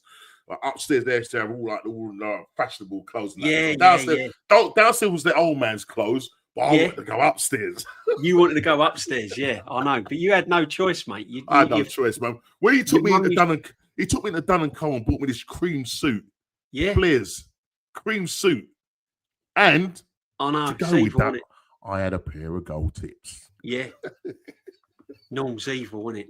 It is evil, mate. When you think about it, that's like abuse, isn't it? Really, the way your mum and parents used to dress you. Yeah. You wouldn't get away with it nowadays. No, there's no way. You wouldn't get away with it. Yeah. It's nice to see they don't even see you coming back, though, isn't it? Lionel Blair's and tank tops. I remember. You can't beat a tank top. Collars come out here, mate. Jeez. Top man, Mr. Buy Rights. Mr. Buy Rights. Buy Right, yeah. Mr. Buy Rights. I love that shop. I used to get all my stuff in there. I used to get a lot of stuff in there. That's what I remember that. Oh, dear, oh, Lord. The best thing, though, when you're a kid, I don't care what anyone says, the best thing was the snow, wasn't it? When it's, and I mean when it snowed, when you had proper snow. Oh, yeah. The winters back then. The winters back then. I would be out all night long. You couldn't drag me in. You know what? I don't know if you had this. What would be nice? I don't know what it was. Like, you go to bed. I'll wear a frilly shirt. Go on, man. you go to bed, yeah? Outside was completely clear. And then you wake up in the morning and you know, like, everything just looks like you don't know it snowed yet, yeah?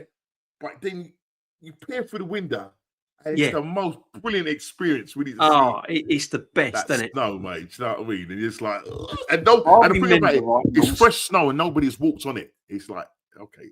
It is. It's nothing like it, and everything's bright, isn't it? You can see for miles when it snows. Yeah.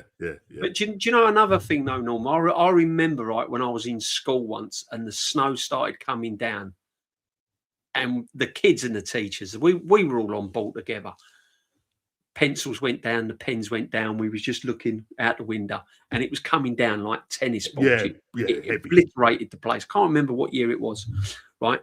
And that was it. We all got sent home early. Well, that was it. We was off. We were gone. We were home. We were over the park. School uniforms, blade, freezing, absolutely freezing. Like you're talking like -5, -6, snowing. No ball in it. Over the park. School's out. We've gone mad. Then I gets home, walks through the door. Mum goes, "Look at the state of you. Where you been? Been in the snow, Mum. Where's my old clothes? Used to put my old clothes on, go out for 2 hours, come in, change into warm clothes again. I would have a mountain of clothes all wet and everything where I kept changing. I'd run out of clothes, mate. I'm trying to remember the year when it really there was the year. I think it was either 1970. Was it after the? I think it was after the heat wave, wasn't it? 70. It was. I remember we had a heat wave. We had the heat wave, and then we had that horrific winter. Was it about 78? 78, 77, 78. 79. I remember coming out, right? In the chat. There's no word of a lie. I remember coming out. In the chat. He might remember. Yeah. I don't know. And it literally, what they used to call it, because it literally turned into a blizzard because I couldn't open the front door. That's how much snow there was. Yeah. 1980. Yeah, I know. Yeah. I think it just. Oh, wow. I think it was. But there was somebody's clocking saying 76. I remember it. I remember it because it had just gone from the 70s to the 80s, and we was all. Yes, I remember it. Yeah, that was when it really. Honestly, we had some snow days then. Yeah. that's when it was proper winters, wasn't it, Norms? Yeah. Proper I'm winters. walking around in a t-shirt. I mean, what's going on? Proper winters, and the thing about it, you know, they used to always bet on if it was going to snow Christmas Day, and that was perfect. Well, getting on, perfect. but getting on to Christmas, Norms, I can't remember a white. I cannot remember The last time we had a white Christmas. I can't remember a white Christmas. I can anybody remember in the chat? it. Can anybody chat? Remember? What I mean by a white Christmas, chat, is actually seeing snow, blizzard, fall Christmas Day. I can remember it snowing before Christmas and it's still lingering Christmas Day. Yeah, sort of not snowing, melting. not snowing actually but on the day. I can't remember ever waking up and opening the curtains and actually going, "It's snowing." I don't remember one in my lifetime. I mean, yeah. I'm trying to think, because they always talk about it. And 2009. Did it? I don't know. Did it? Gooner Channel. Did it snow beforehand, and it sort of lingered to Christmas Day? Because I remember a Christmas Day when there was snow lying around, but I don't remember actual snow falling. I might be wrong. Not in Essex. I mean, exactly. Listen, Essex. Snow, when it snowed. At least from the east, I remember that was about 7 years ago, wasn't it? That was bad, wasn't it? That was the beast. Brilliant, but bad. Yeah. I'm one of them rare people that love snow, Norms. Yeah. Do you know what I mean? I like it to snow, have a great time, and then melt away and just go again. You know what I mean? Yeah. Do you remember what was that famous? Do you remember what was that famous match when old Motty, God bless him, old Motson in the old sheepskin, and he was at that football ground that got postponed, and it was absolutely belting down. Was it Birmingham? Was it Birmingham City he was commentating on? Do you remember it? Yeah, I mean, about famous John Motson, where he had with the sheepskin coat, It was absolutely blizzard. It obliterated the whole. I'm trying to because was it Birmingham? I can't remember. Yeah, I remember that. I remember that really, really well. But I tell you what, there used to be loads of games called off because of the weather. Do you remember? Yeah. And you're thinking, how are they going to? Waterlog. You're thinking, how are they going to fit these games in? Snow. Yeah, and we used to. This is what I'm trying to say. This is how much football's changed because it wasn't. I remember we used to play on a Saturday at 3:00. This is another thing I've never got my head round. Actually, it might be. Did they have did they have underground eating or they didn't? They didn't have underground eating. Well, Highbury was at one point the only stadium that had underground eating. We was never hardly called off on ice and snow. Wow. Well before our time. Yeah. I remember that Highbury, that was the one good thing about Highbury because it was the only ground or one of the only grounds, I might be wrong, but I think it was one of the only grounds that had underground eating, right? Because Arsenal always used to play, never you. But listen, we moan about injuries now. We moan about fixture pile up. Everyone does it. All managers do it. So it's not just Arteta, but everyone has have their moan about fixture pile ups and everything else, right? But years ago, when you think of it, squads were a lot smaller. They used to play on a Saturday. Then you used to get a midweek match every week, more or less, either a Tuesday or a Wednesday, because you had Harry Carpenter, didn't you? Midweek sports special. Yeah. Right? Harry Carpenter. Yeah. Right? Well, I'm trying to remember I can remember the music for that.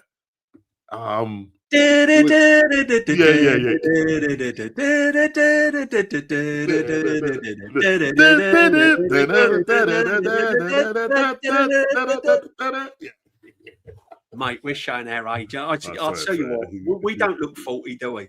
And there was you know what I mean. And then you had Dickie Bird's not the Dickie what's the name, World of Sports on a Saturday. Yeah. Was it Dickie Bird? Was his name Dickie Bird? No, Dickie Davis. Dickie Bird. Dickie Davis. Yeah, Dickie Davis, mate. Yeah, but what I'm saying is, right, I know we have a moan about injuries and fixture pile-ups and playing, but these players used to rock up on a Saturday playing on football pitches you wouldn't even walk your dog on, Norms. Mate. Right? Mate. You'd be scared even to walk your dog on some of these football pitches. The baseball ground, I remember going to the baseball ground. and getting mud in my face. That's how bad it was. And sliding touch. Yeah. No, seriously, there weren't a blade of grass on the ground. Yeah. Right? I can't remember what game it was. I think it was it was when the game. It was a game where what's the name was playing in there. George Best and Finn was playing in that game as well. And the pitch, when you saw the pitch, it looked like it looked like cement, wet cement. Yeah. I remember this. Do you remember when we played? Yeah. And they changed the ball. And they changed it to the orange balls and fans. I was the one that was singing. Darren, I was at the mid and I was very vocal, mate. Not sure if anyone losing more than me, but I know these things happen. Sometimes the team is just better than you on the day and doesn't mean, and listen, there are teams that are just better on the day, but then there's teams that seem to be better consistently. That's the problem. Is that consistent?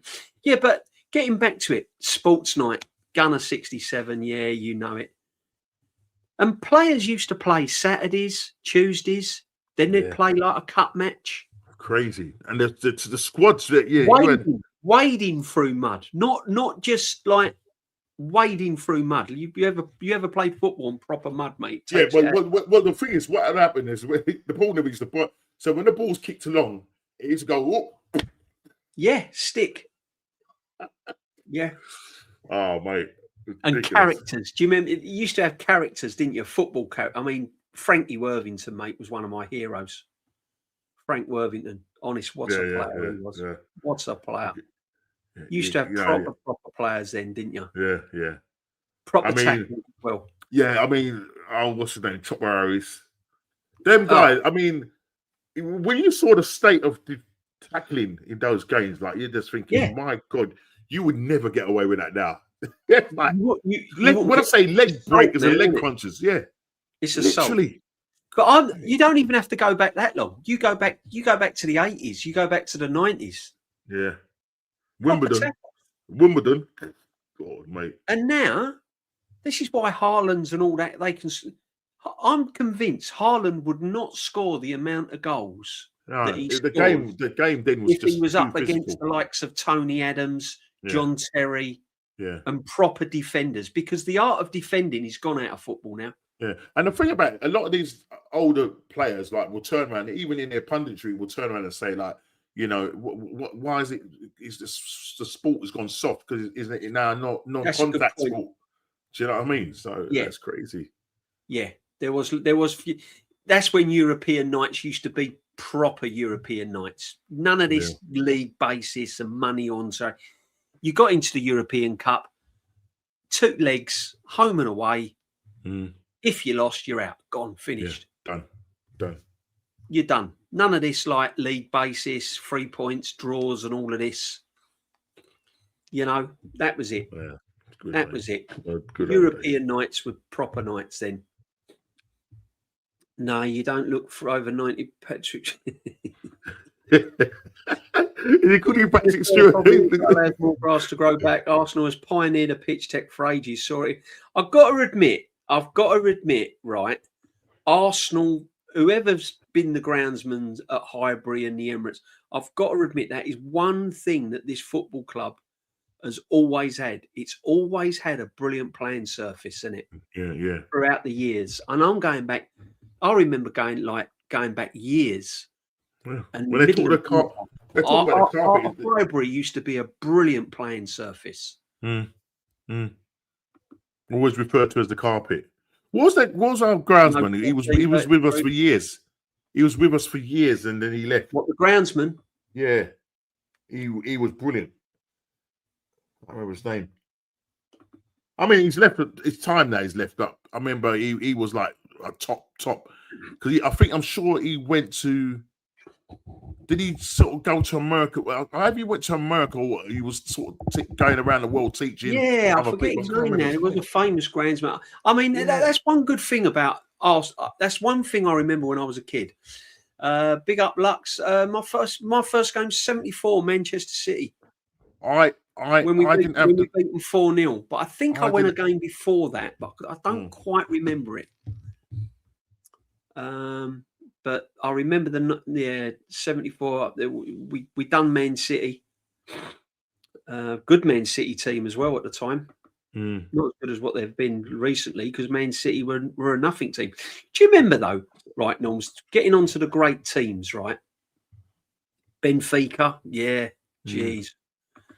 Getting onto the great teams, right, Norms? I remember Man City, Chelsea. They just used to be they was never teams that I kind of worried about. They were like mid-table. I remember Man City when they used to be in like Division 2 and all of that. They'd have good cup runs, the odd cup run, but they weren't the teams you were worried about years ago, were they? Man City. You was more worried about the Sheffield Uniteds and all of that, Norms, weren't you? Oh, you're frozen, Norm. No, chat, no. Normski's on frozen. He's putting his frilly shirt on.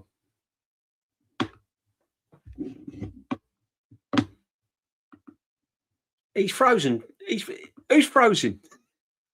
He's been out in the snow. Oh dear, let her come back out. Let her come back in and come back out again. Yeah, but honestly, some of the teams you never used to worry about. Man City, Nottingham Forest, Leeds, Sheffield United, and all of these teams. Chelsea, Zenith Data Systems up. Yeah, exactly. Chelsea's best performance was the Zenith. Yeah, exactly. 100%. 100%. Normski's back in 19. He's frozen. Big up to everyone that's been in the chat tonight on the Mingle, where we saw a convincing win. It's been a brilliant Champions League campaign. I can't fault it, to be honest. Yeah, there's bits in it. There's things that I've not understood, but it is what it is. I hope everyone has smashed a like, because it does help the channel. It helps it immensely. So make sure you smash a like. Make sure that you're following Southern Gooner and Normski as well. Hang on, I think we're getting Normski back. I think he's had his dinner. I think he's allowed out now. Yeah. Can you hear me? Can you hear me? Sorry about this, mate. What's happened? Snow. Have you had your dinner? Are you allowed out to play now? You know what? My phone, I was tethering off my phone, innit? And it died. Oh.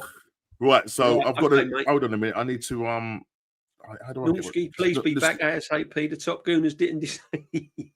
Hold on a second. Normski's checking when Braddock took over in 1987. What was that? Oh, I don't know, man. They're having banter with you, Norms. I'm trying to get back on this, mate. What was it? Here we go. He's back. Am I back now? He's back. Oh, here we go. He's allowed to play out. He's had his dinner. Oh, mate. I was talking, and all of a sudden, both the things started to spin, and then I looked up my phone. Oh, you get the spinning. Once you get that spinning, I'm tethering off my phone. Personal. Once you get that Odegaard spinning, mate, you can't. That's it. Oh, mate. Yeah. He was a legend, the groundsman. 100%. I've got to be honest. That is one thing that Arsenal Football Club can be proud of. They've always had a pretty half decent. Yeah, good. Yeah. Always. Yeah, they looked after Highbury was a great stadium, wasn't it? They looked after it. Wasn't Highbury just a great stadium, though? Just everything about it. The marble halls. The marble hall, the corners, the just everything. Everything. Yeah. Intimidating as well. You used to have the old band playing, didn't you, at half time? Yeah. It's intimidating. Do you know what I mean? As well, for teams coming there. You know what I mean? Normski, did you get to eat your pineapple pizza with a side of canned spam? No. If you're, it was all on a pizza. Put it that way. All on a pizza. I can't believe. No, am I the only one that has pineapple on a pizza? I have pineapple. I'm not going to lie. Like, if I'm doing my own pizza, I'll have a bit of pineapple, a bit of sweet corn, the chicken. And I know Suze is not going to like this. Suze ain't going to like this. Suze ain't going to like it. No, am I the only one that has pineapple on a pizza? I know you, but I'm pineapple. No, on I just love it. can't beat it. I love it. Or you Go know on. the famous one, DJ B. You know, like at Christmas or at parties, they used to put the old grapefruit in it. Do I remember that burger van? Oh my god! Yeah, go on, mate. Yeah, the old grapefruit with the onion, the little onion, the little cheese. What else was on there? Yeah. Bit of sausage. Like you say. It was all That's stuck in the it. grapefruit. What used to call that again? I don't remember The what they old, used to call the old hedgehog or porcupine. Yeah, that's right. The porcupine, sticks, didn't they? Little hot dog sausage. Hot dog sausage. There was a little, Basically, like little a poor man's kebab, wasn't it? It was like little yeah, hot dog little sausage. small onion.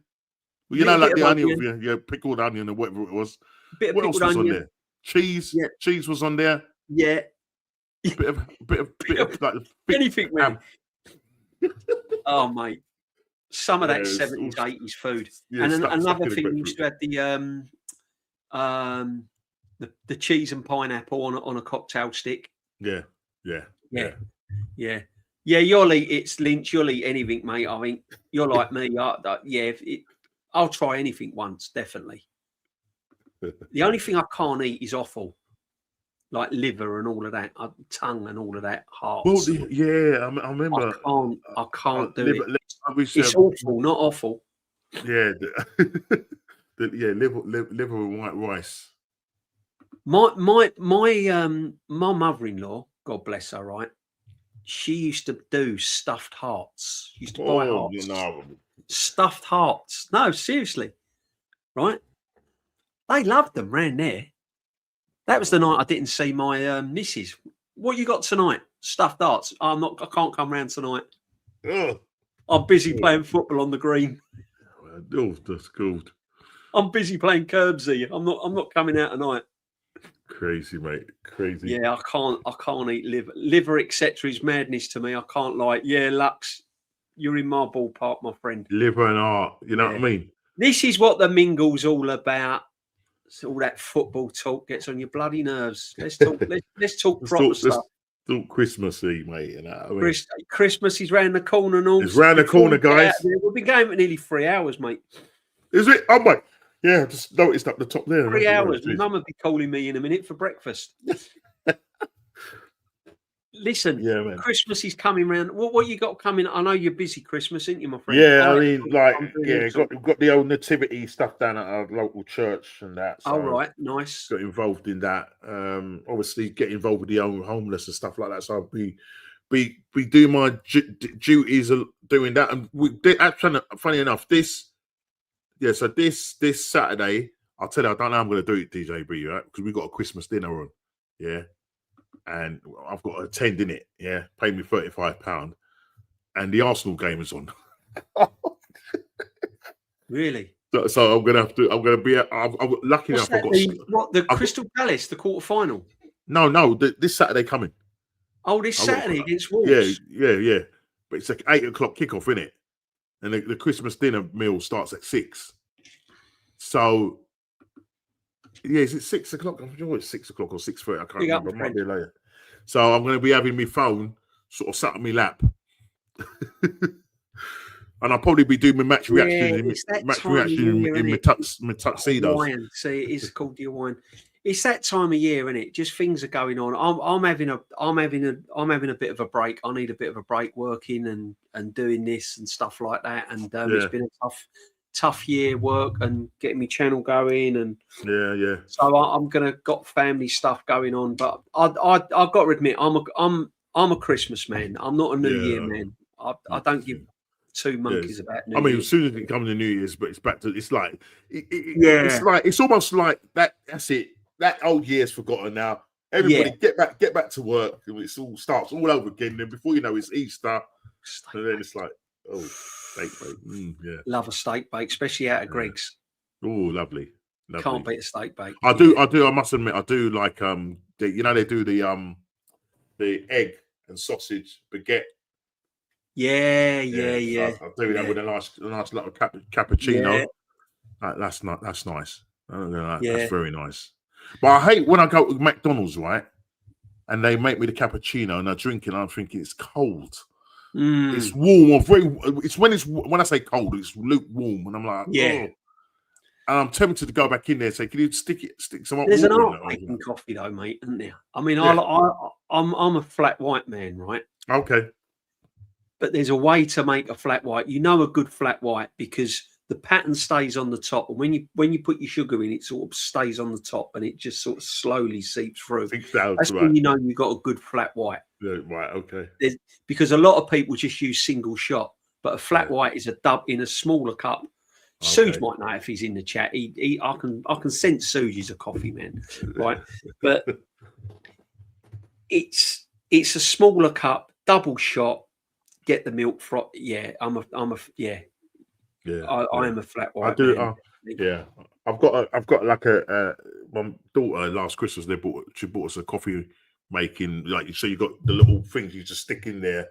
So you can have a cappuccino flat, you know what I mean? Yeah. So we got the glass cups and that. So you know what I mean? Oh, nice. Yeah. Best thing I ever invested in was an espresso. Yeah, nice. Yeah, Best thing an espresso. I know they're quite expensive and that. But I thought nice of her getting that. I do like my coffee. I love it. I love a coffee, mate. I do love a coffee. Yeah. You know your coffee. Yeah, I do like my coffee. My local independent coffee shops, I'd rather go in them than sit in a pub, you know. Really? Yeah, I would.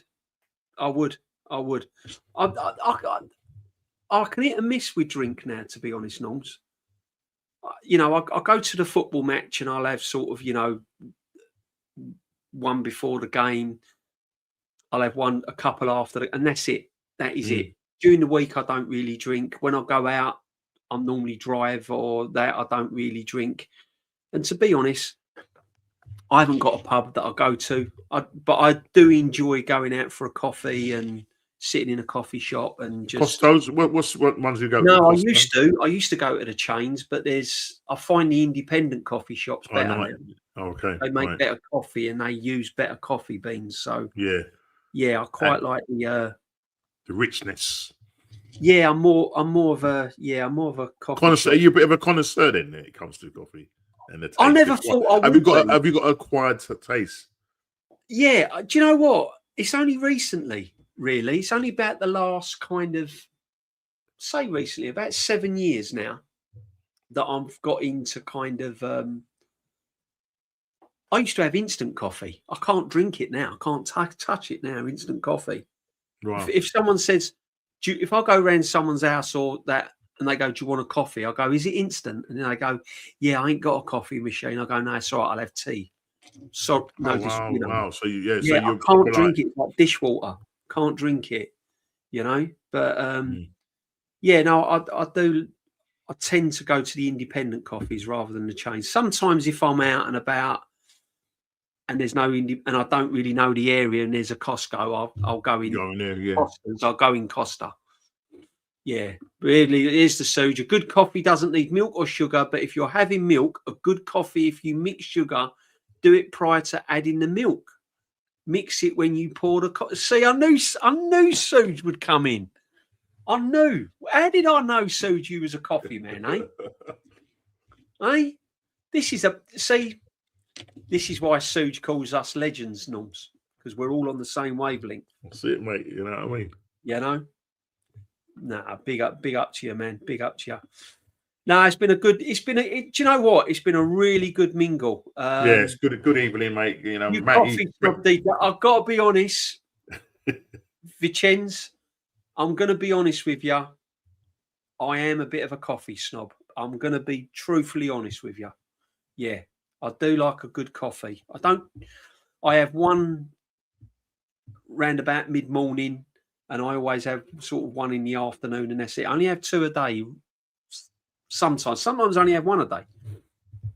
Depends. If Arsenal against Aston Villa, mate, and I wanted to stay up talking about it, I had about 9 just to keep me awake. But DJ, please pull you off the ceiling. Yeah, exactly. No, it's been same. If someone offers me instant coffee, my response is sorry, but I don't live in the 80s. Stooge, I'm not as hard hitting as you, mate. I delicately go. I'll have a tea, please. You're a tea man, Norms, aren't you? You know what? You're coming for this stream and have a cup of tea, the thing is, no. You know what? Because the thing about it, they say like coffee, the stimulant in there keeps you up and everything like that. But I mean, I'll drink coffee more than I will drink tea. But I do like tea. Really? I must admit, yeah. Ah. I do like my coffee. Growing up, I think my sister got me on to drinking coffee, so I've been drinking it from when I was young. Do you know what I mean? Whereas my missus can't stand. She can't stand coffee. She can't stand the smell of it.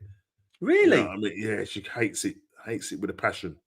She just That's weird, mate. She's a tea. She's like, give me tea every day. She'll drink that. You know what I mean? So yeah. I'll drink tea or coffee. Where she just, for her it's just tea. And you know, like, I mean, I'm not hot chocolate. I'm not that. I'd rather eat chocolate rather than drink it. Yeah. Oh yeah. I can't. Do you know what? I'm the same. Yeah. I'm the same. I'd rather eat chocolate. Did you used to drink? Did you used to drink all? Did you used to any other chocolate? Did your parents used to make you Horlicks? Oh no, I couldn't drink that. I can't stand the smell of Horlicks. It's like hot baby sick. Can't stand it. Suge, I'm sorry, but after 6 years and 1 billion spent, an FA Cup or a Carabao Cup is not enough. If not the league or the Champions League, he needs to leave. It's time for standards. Suge, sorry about your super chats, my friend. That it was a bit late, but we get it out there eventually. You know that, my friend. I've got to apologise to Lawrence when I'm not seeing him because he put a super chat in just as I hit the outro. The super chat came in and I didn't read it out, and I feel really bad. So if I'm not on any streams and you are, Normski, with Lawrence on the Bruised Banana, and Lawrence comes in, can you say that DJB has got an apology to Lawrence because the super chat he missed one out? But yeah, you know what, Suge? I agree. I'm in your camp, my friend. It's not enough for me this season. It might have been. I'll be happy with it. I'll take it all day long. But no, I'm sorry. I'm expecting bigger things now. I'm expecting bigger things. My standards now, for how long this manager's been here, is high. And if people don't like that, then fine. But they're high. You have to set a standard now. There's no excuses. Big up to you, Suge. 100%. 100%. But yeah, it's funny, innit? Can't beat a cup of rosé. I have to have a cup of tea of it. Before we go, there's one more question, right? There are certain foods that you eat that you can't have a coffee after. It just don't taste. When you've had fish and chips, you can't have a coffee, can you? You've got to have a cup of tea. Yeah. You can't. I think I don't know how some people do it. I can't.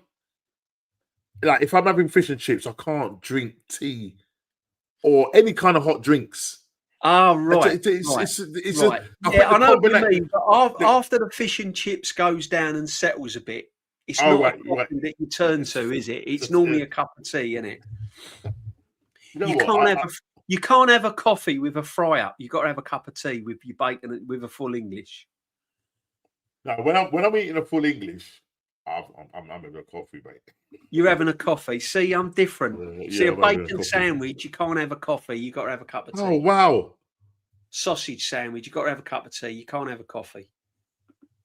It's just something. Is it something that, just growing up in drinking Vietnamese coffee? We probably are. We're probably getting ripped off left, right, and centre, but I don't know, man. Earl Grey. No, I can't drink Earl Grey. I'm a Yorkshire tea man. That's it. Yeah. Nothing else. Yorkshire tea. That's it. I've tried your PG tips. I've tried all sorts. I'm a Yorkshire tea man. That's it. Yeah. I've tried every other tea,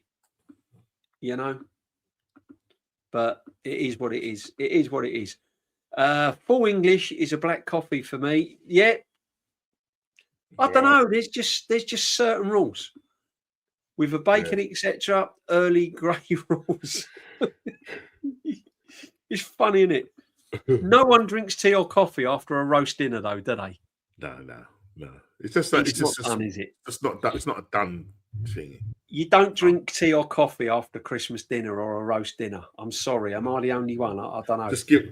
I'll leave for a couple of hours, and then you know what I mean. Then I'll think, okay, I'll have a cup of tea, and then go in the cupboards and look for the old shortcakes. You know what I mean? The shortcake biscuits. Ooh, lovely. Yeah. And it's funny what we have Christmas, and it's funny that what is instilled. I mean, those that celebrate Christmas, or if you don't celebrate Christmas, happy holidays to you all the same anyway. You know, but and it's funny that what you had as a kid at Christmas, you still do as an adult. Now, yeah. What I set out ran the family home, because obviously I'm divorced, but what I have ran the family home. We still stick to tradition. We still put the sashimi on the table. We still put the bowl of nuts with the nutcracker on the table. Do you know what I mean? It's funny, isn't it? What we still do on Christmas time, you know? Yeah. Weird. Hot dogs and coffees just seem wrong. Absolutely so. Yeah, you don't have an hot dog. You don't have a coffee with an hot dog. No. Tea, always a cup of tea with a hot dog. And first thing of the morning, it has to be a cup of tea when you wake up, not coffee. Yeah. If I ever had time, because the time I wake up in the mornings, I wake up like 6. So you have to have a coffee.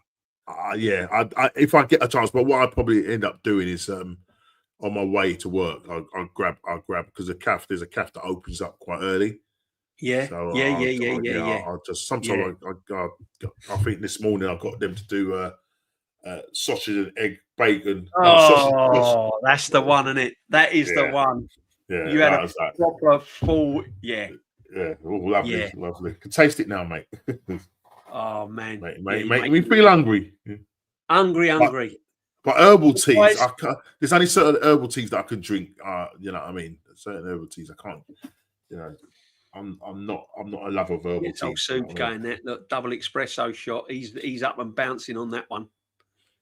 Big up, my friend. Big up. But big up to everyone. It's been a brilliant. I never thought it'd last for 3 hours and 12 minutes. Oh. It was a shock that Matty was with us, but I'm glad he was as always.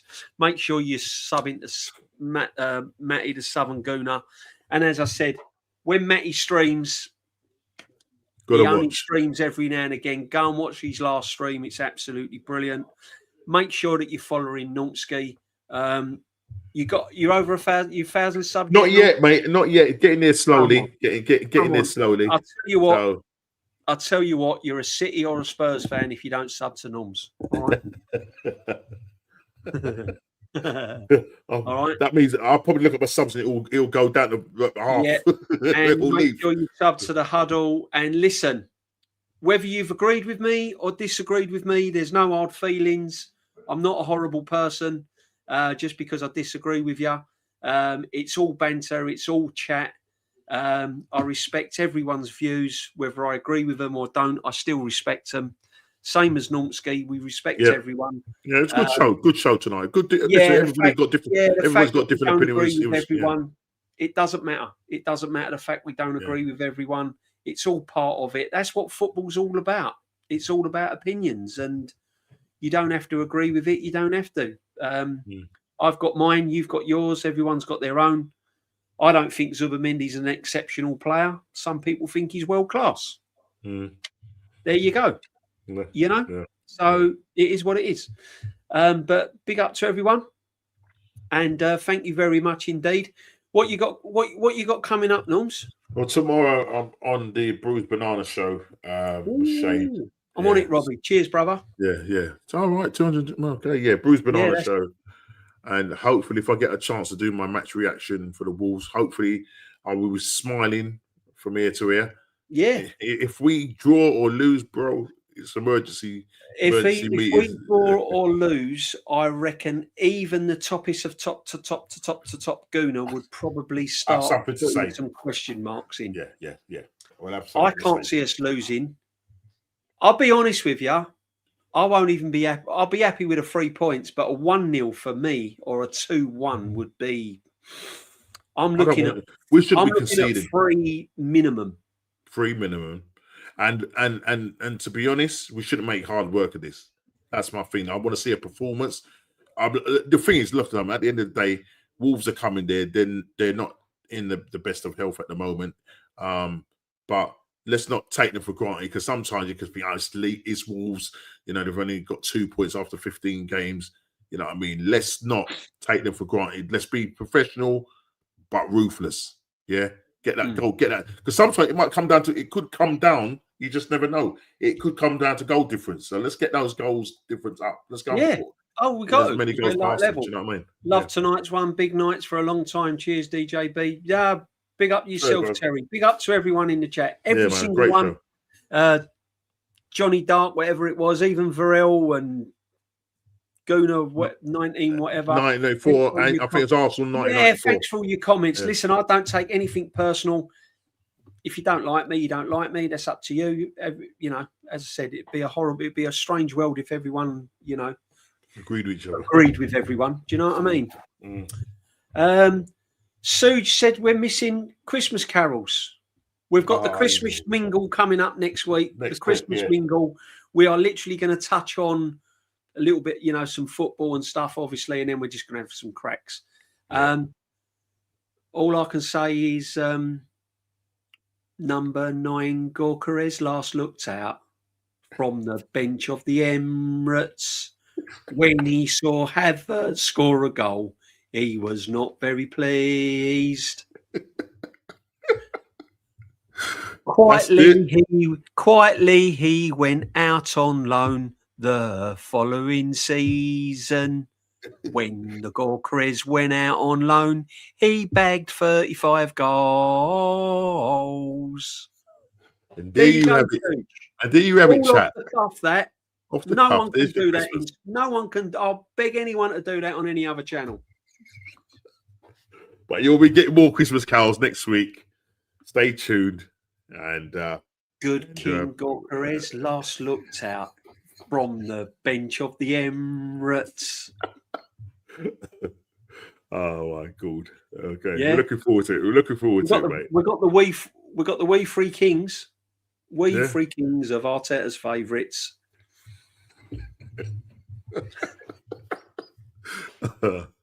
It's all coming, Norms. It's all free. Bearing gifts. We travel so far. Bearing gifts. We've travelled so far. Yeah. Over hills and mountains. Follow the Arteta star. No goals. Runners up here and now. Let's not spoil it, because let's not spoil it. Let's not get into it. Let's give the man a break. We are top of the Champions League. We're top of the Premiership. Come on, Arsenal. Let's go and win some silver. That's all I want, Norms. That's it. It's not a lot to ask, is it? Basically, all I want for Christmas is a trophy. It's a trophy. That's all I want, Norms. It's not a lot to ask, is it? Just one cup. Yeah, one cup. I just want what? Just to start. Yeah, just to start, I suppose. Yeah, get the Carabao Cup. Get the Carabao Cup. And let's go and win the Premier League or the Champions League. One of those two. Come on, guys. Yeah, but Spurs won something last season. I know. That's all I want. Yeah, and they're coming to our ground and singing, "You never win that. You never win that. You never win that." Oh no, can't be having that. I know. That. So come on, let's do it. Jesus, no Saka for yeah, I know. The little boy Saka laid down his hamstrings. Sorry. Let's get serious now. Come on. Oh, you're not a captain of Odegaard, still we see thee lie. Oh boy. Yeah, running around and making every tackle is Declan Rice, who should be our captain of Arsenal. They're all coming. They're all coming, people. Free of charge. You know where it's at. It's at the Arsenal Huddle. Make sure that you sub to Normski. Thank you for Matty. Make sure you sub to the Southern Gooner. I think the Cannon was in the website as well. He's got a channel. Where is he? Where's that brother? There he is. There he is. There. Make sure you go and follow him as well. The Gooner channel. The Gooner channel. Yeah. And see, I'm fair. I'm fair as fair can be. And make sure you put a like. Even if you haven't liked it, just put a like on it. It just keeps us going, doesn't it? Keeps us going, man. Suge, thank you very much for all your super chats. Thank you for all your super chats. Lynch, everyone that's been in, thank you for all your input. Lux, Vincent Petroni, Binks was in earlier, all the usual ones. An absolute, as Aaron would say, Norms, what would Aaron say? He would say, thank you to the world-class chat. Thank you to the world-class chat, the Thierry Henry chat, the Burkamp of chat, the Perez chat, Pirlo.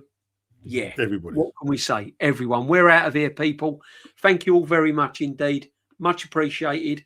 My next stream is the Sunday sit back. I've had guests on every week. So this week will be a solo. It will just be me and you guys. It'll just be me in the chat. Sunday sit back. Hopefully discussing a 6-7-0 win and looking ahead to the Christmas fixtures. Make sure you join me on the Sunday sit back. And yeah, we're out of here. Thank you very much indeed. Where are we? Take care, guys. Take care, people. Bless.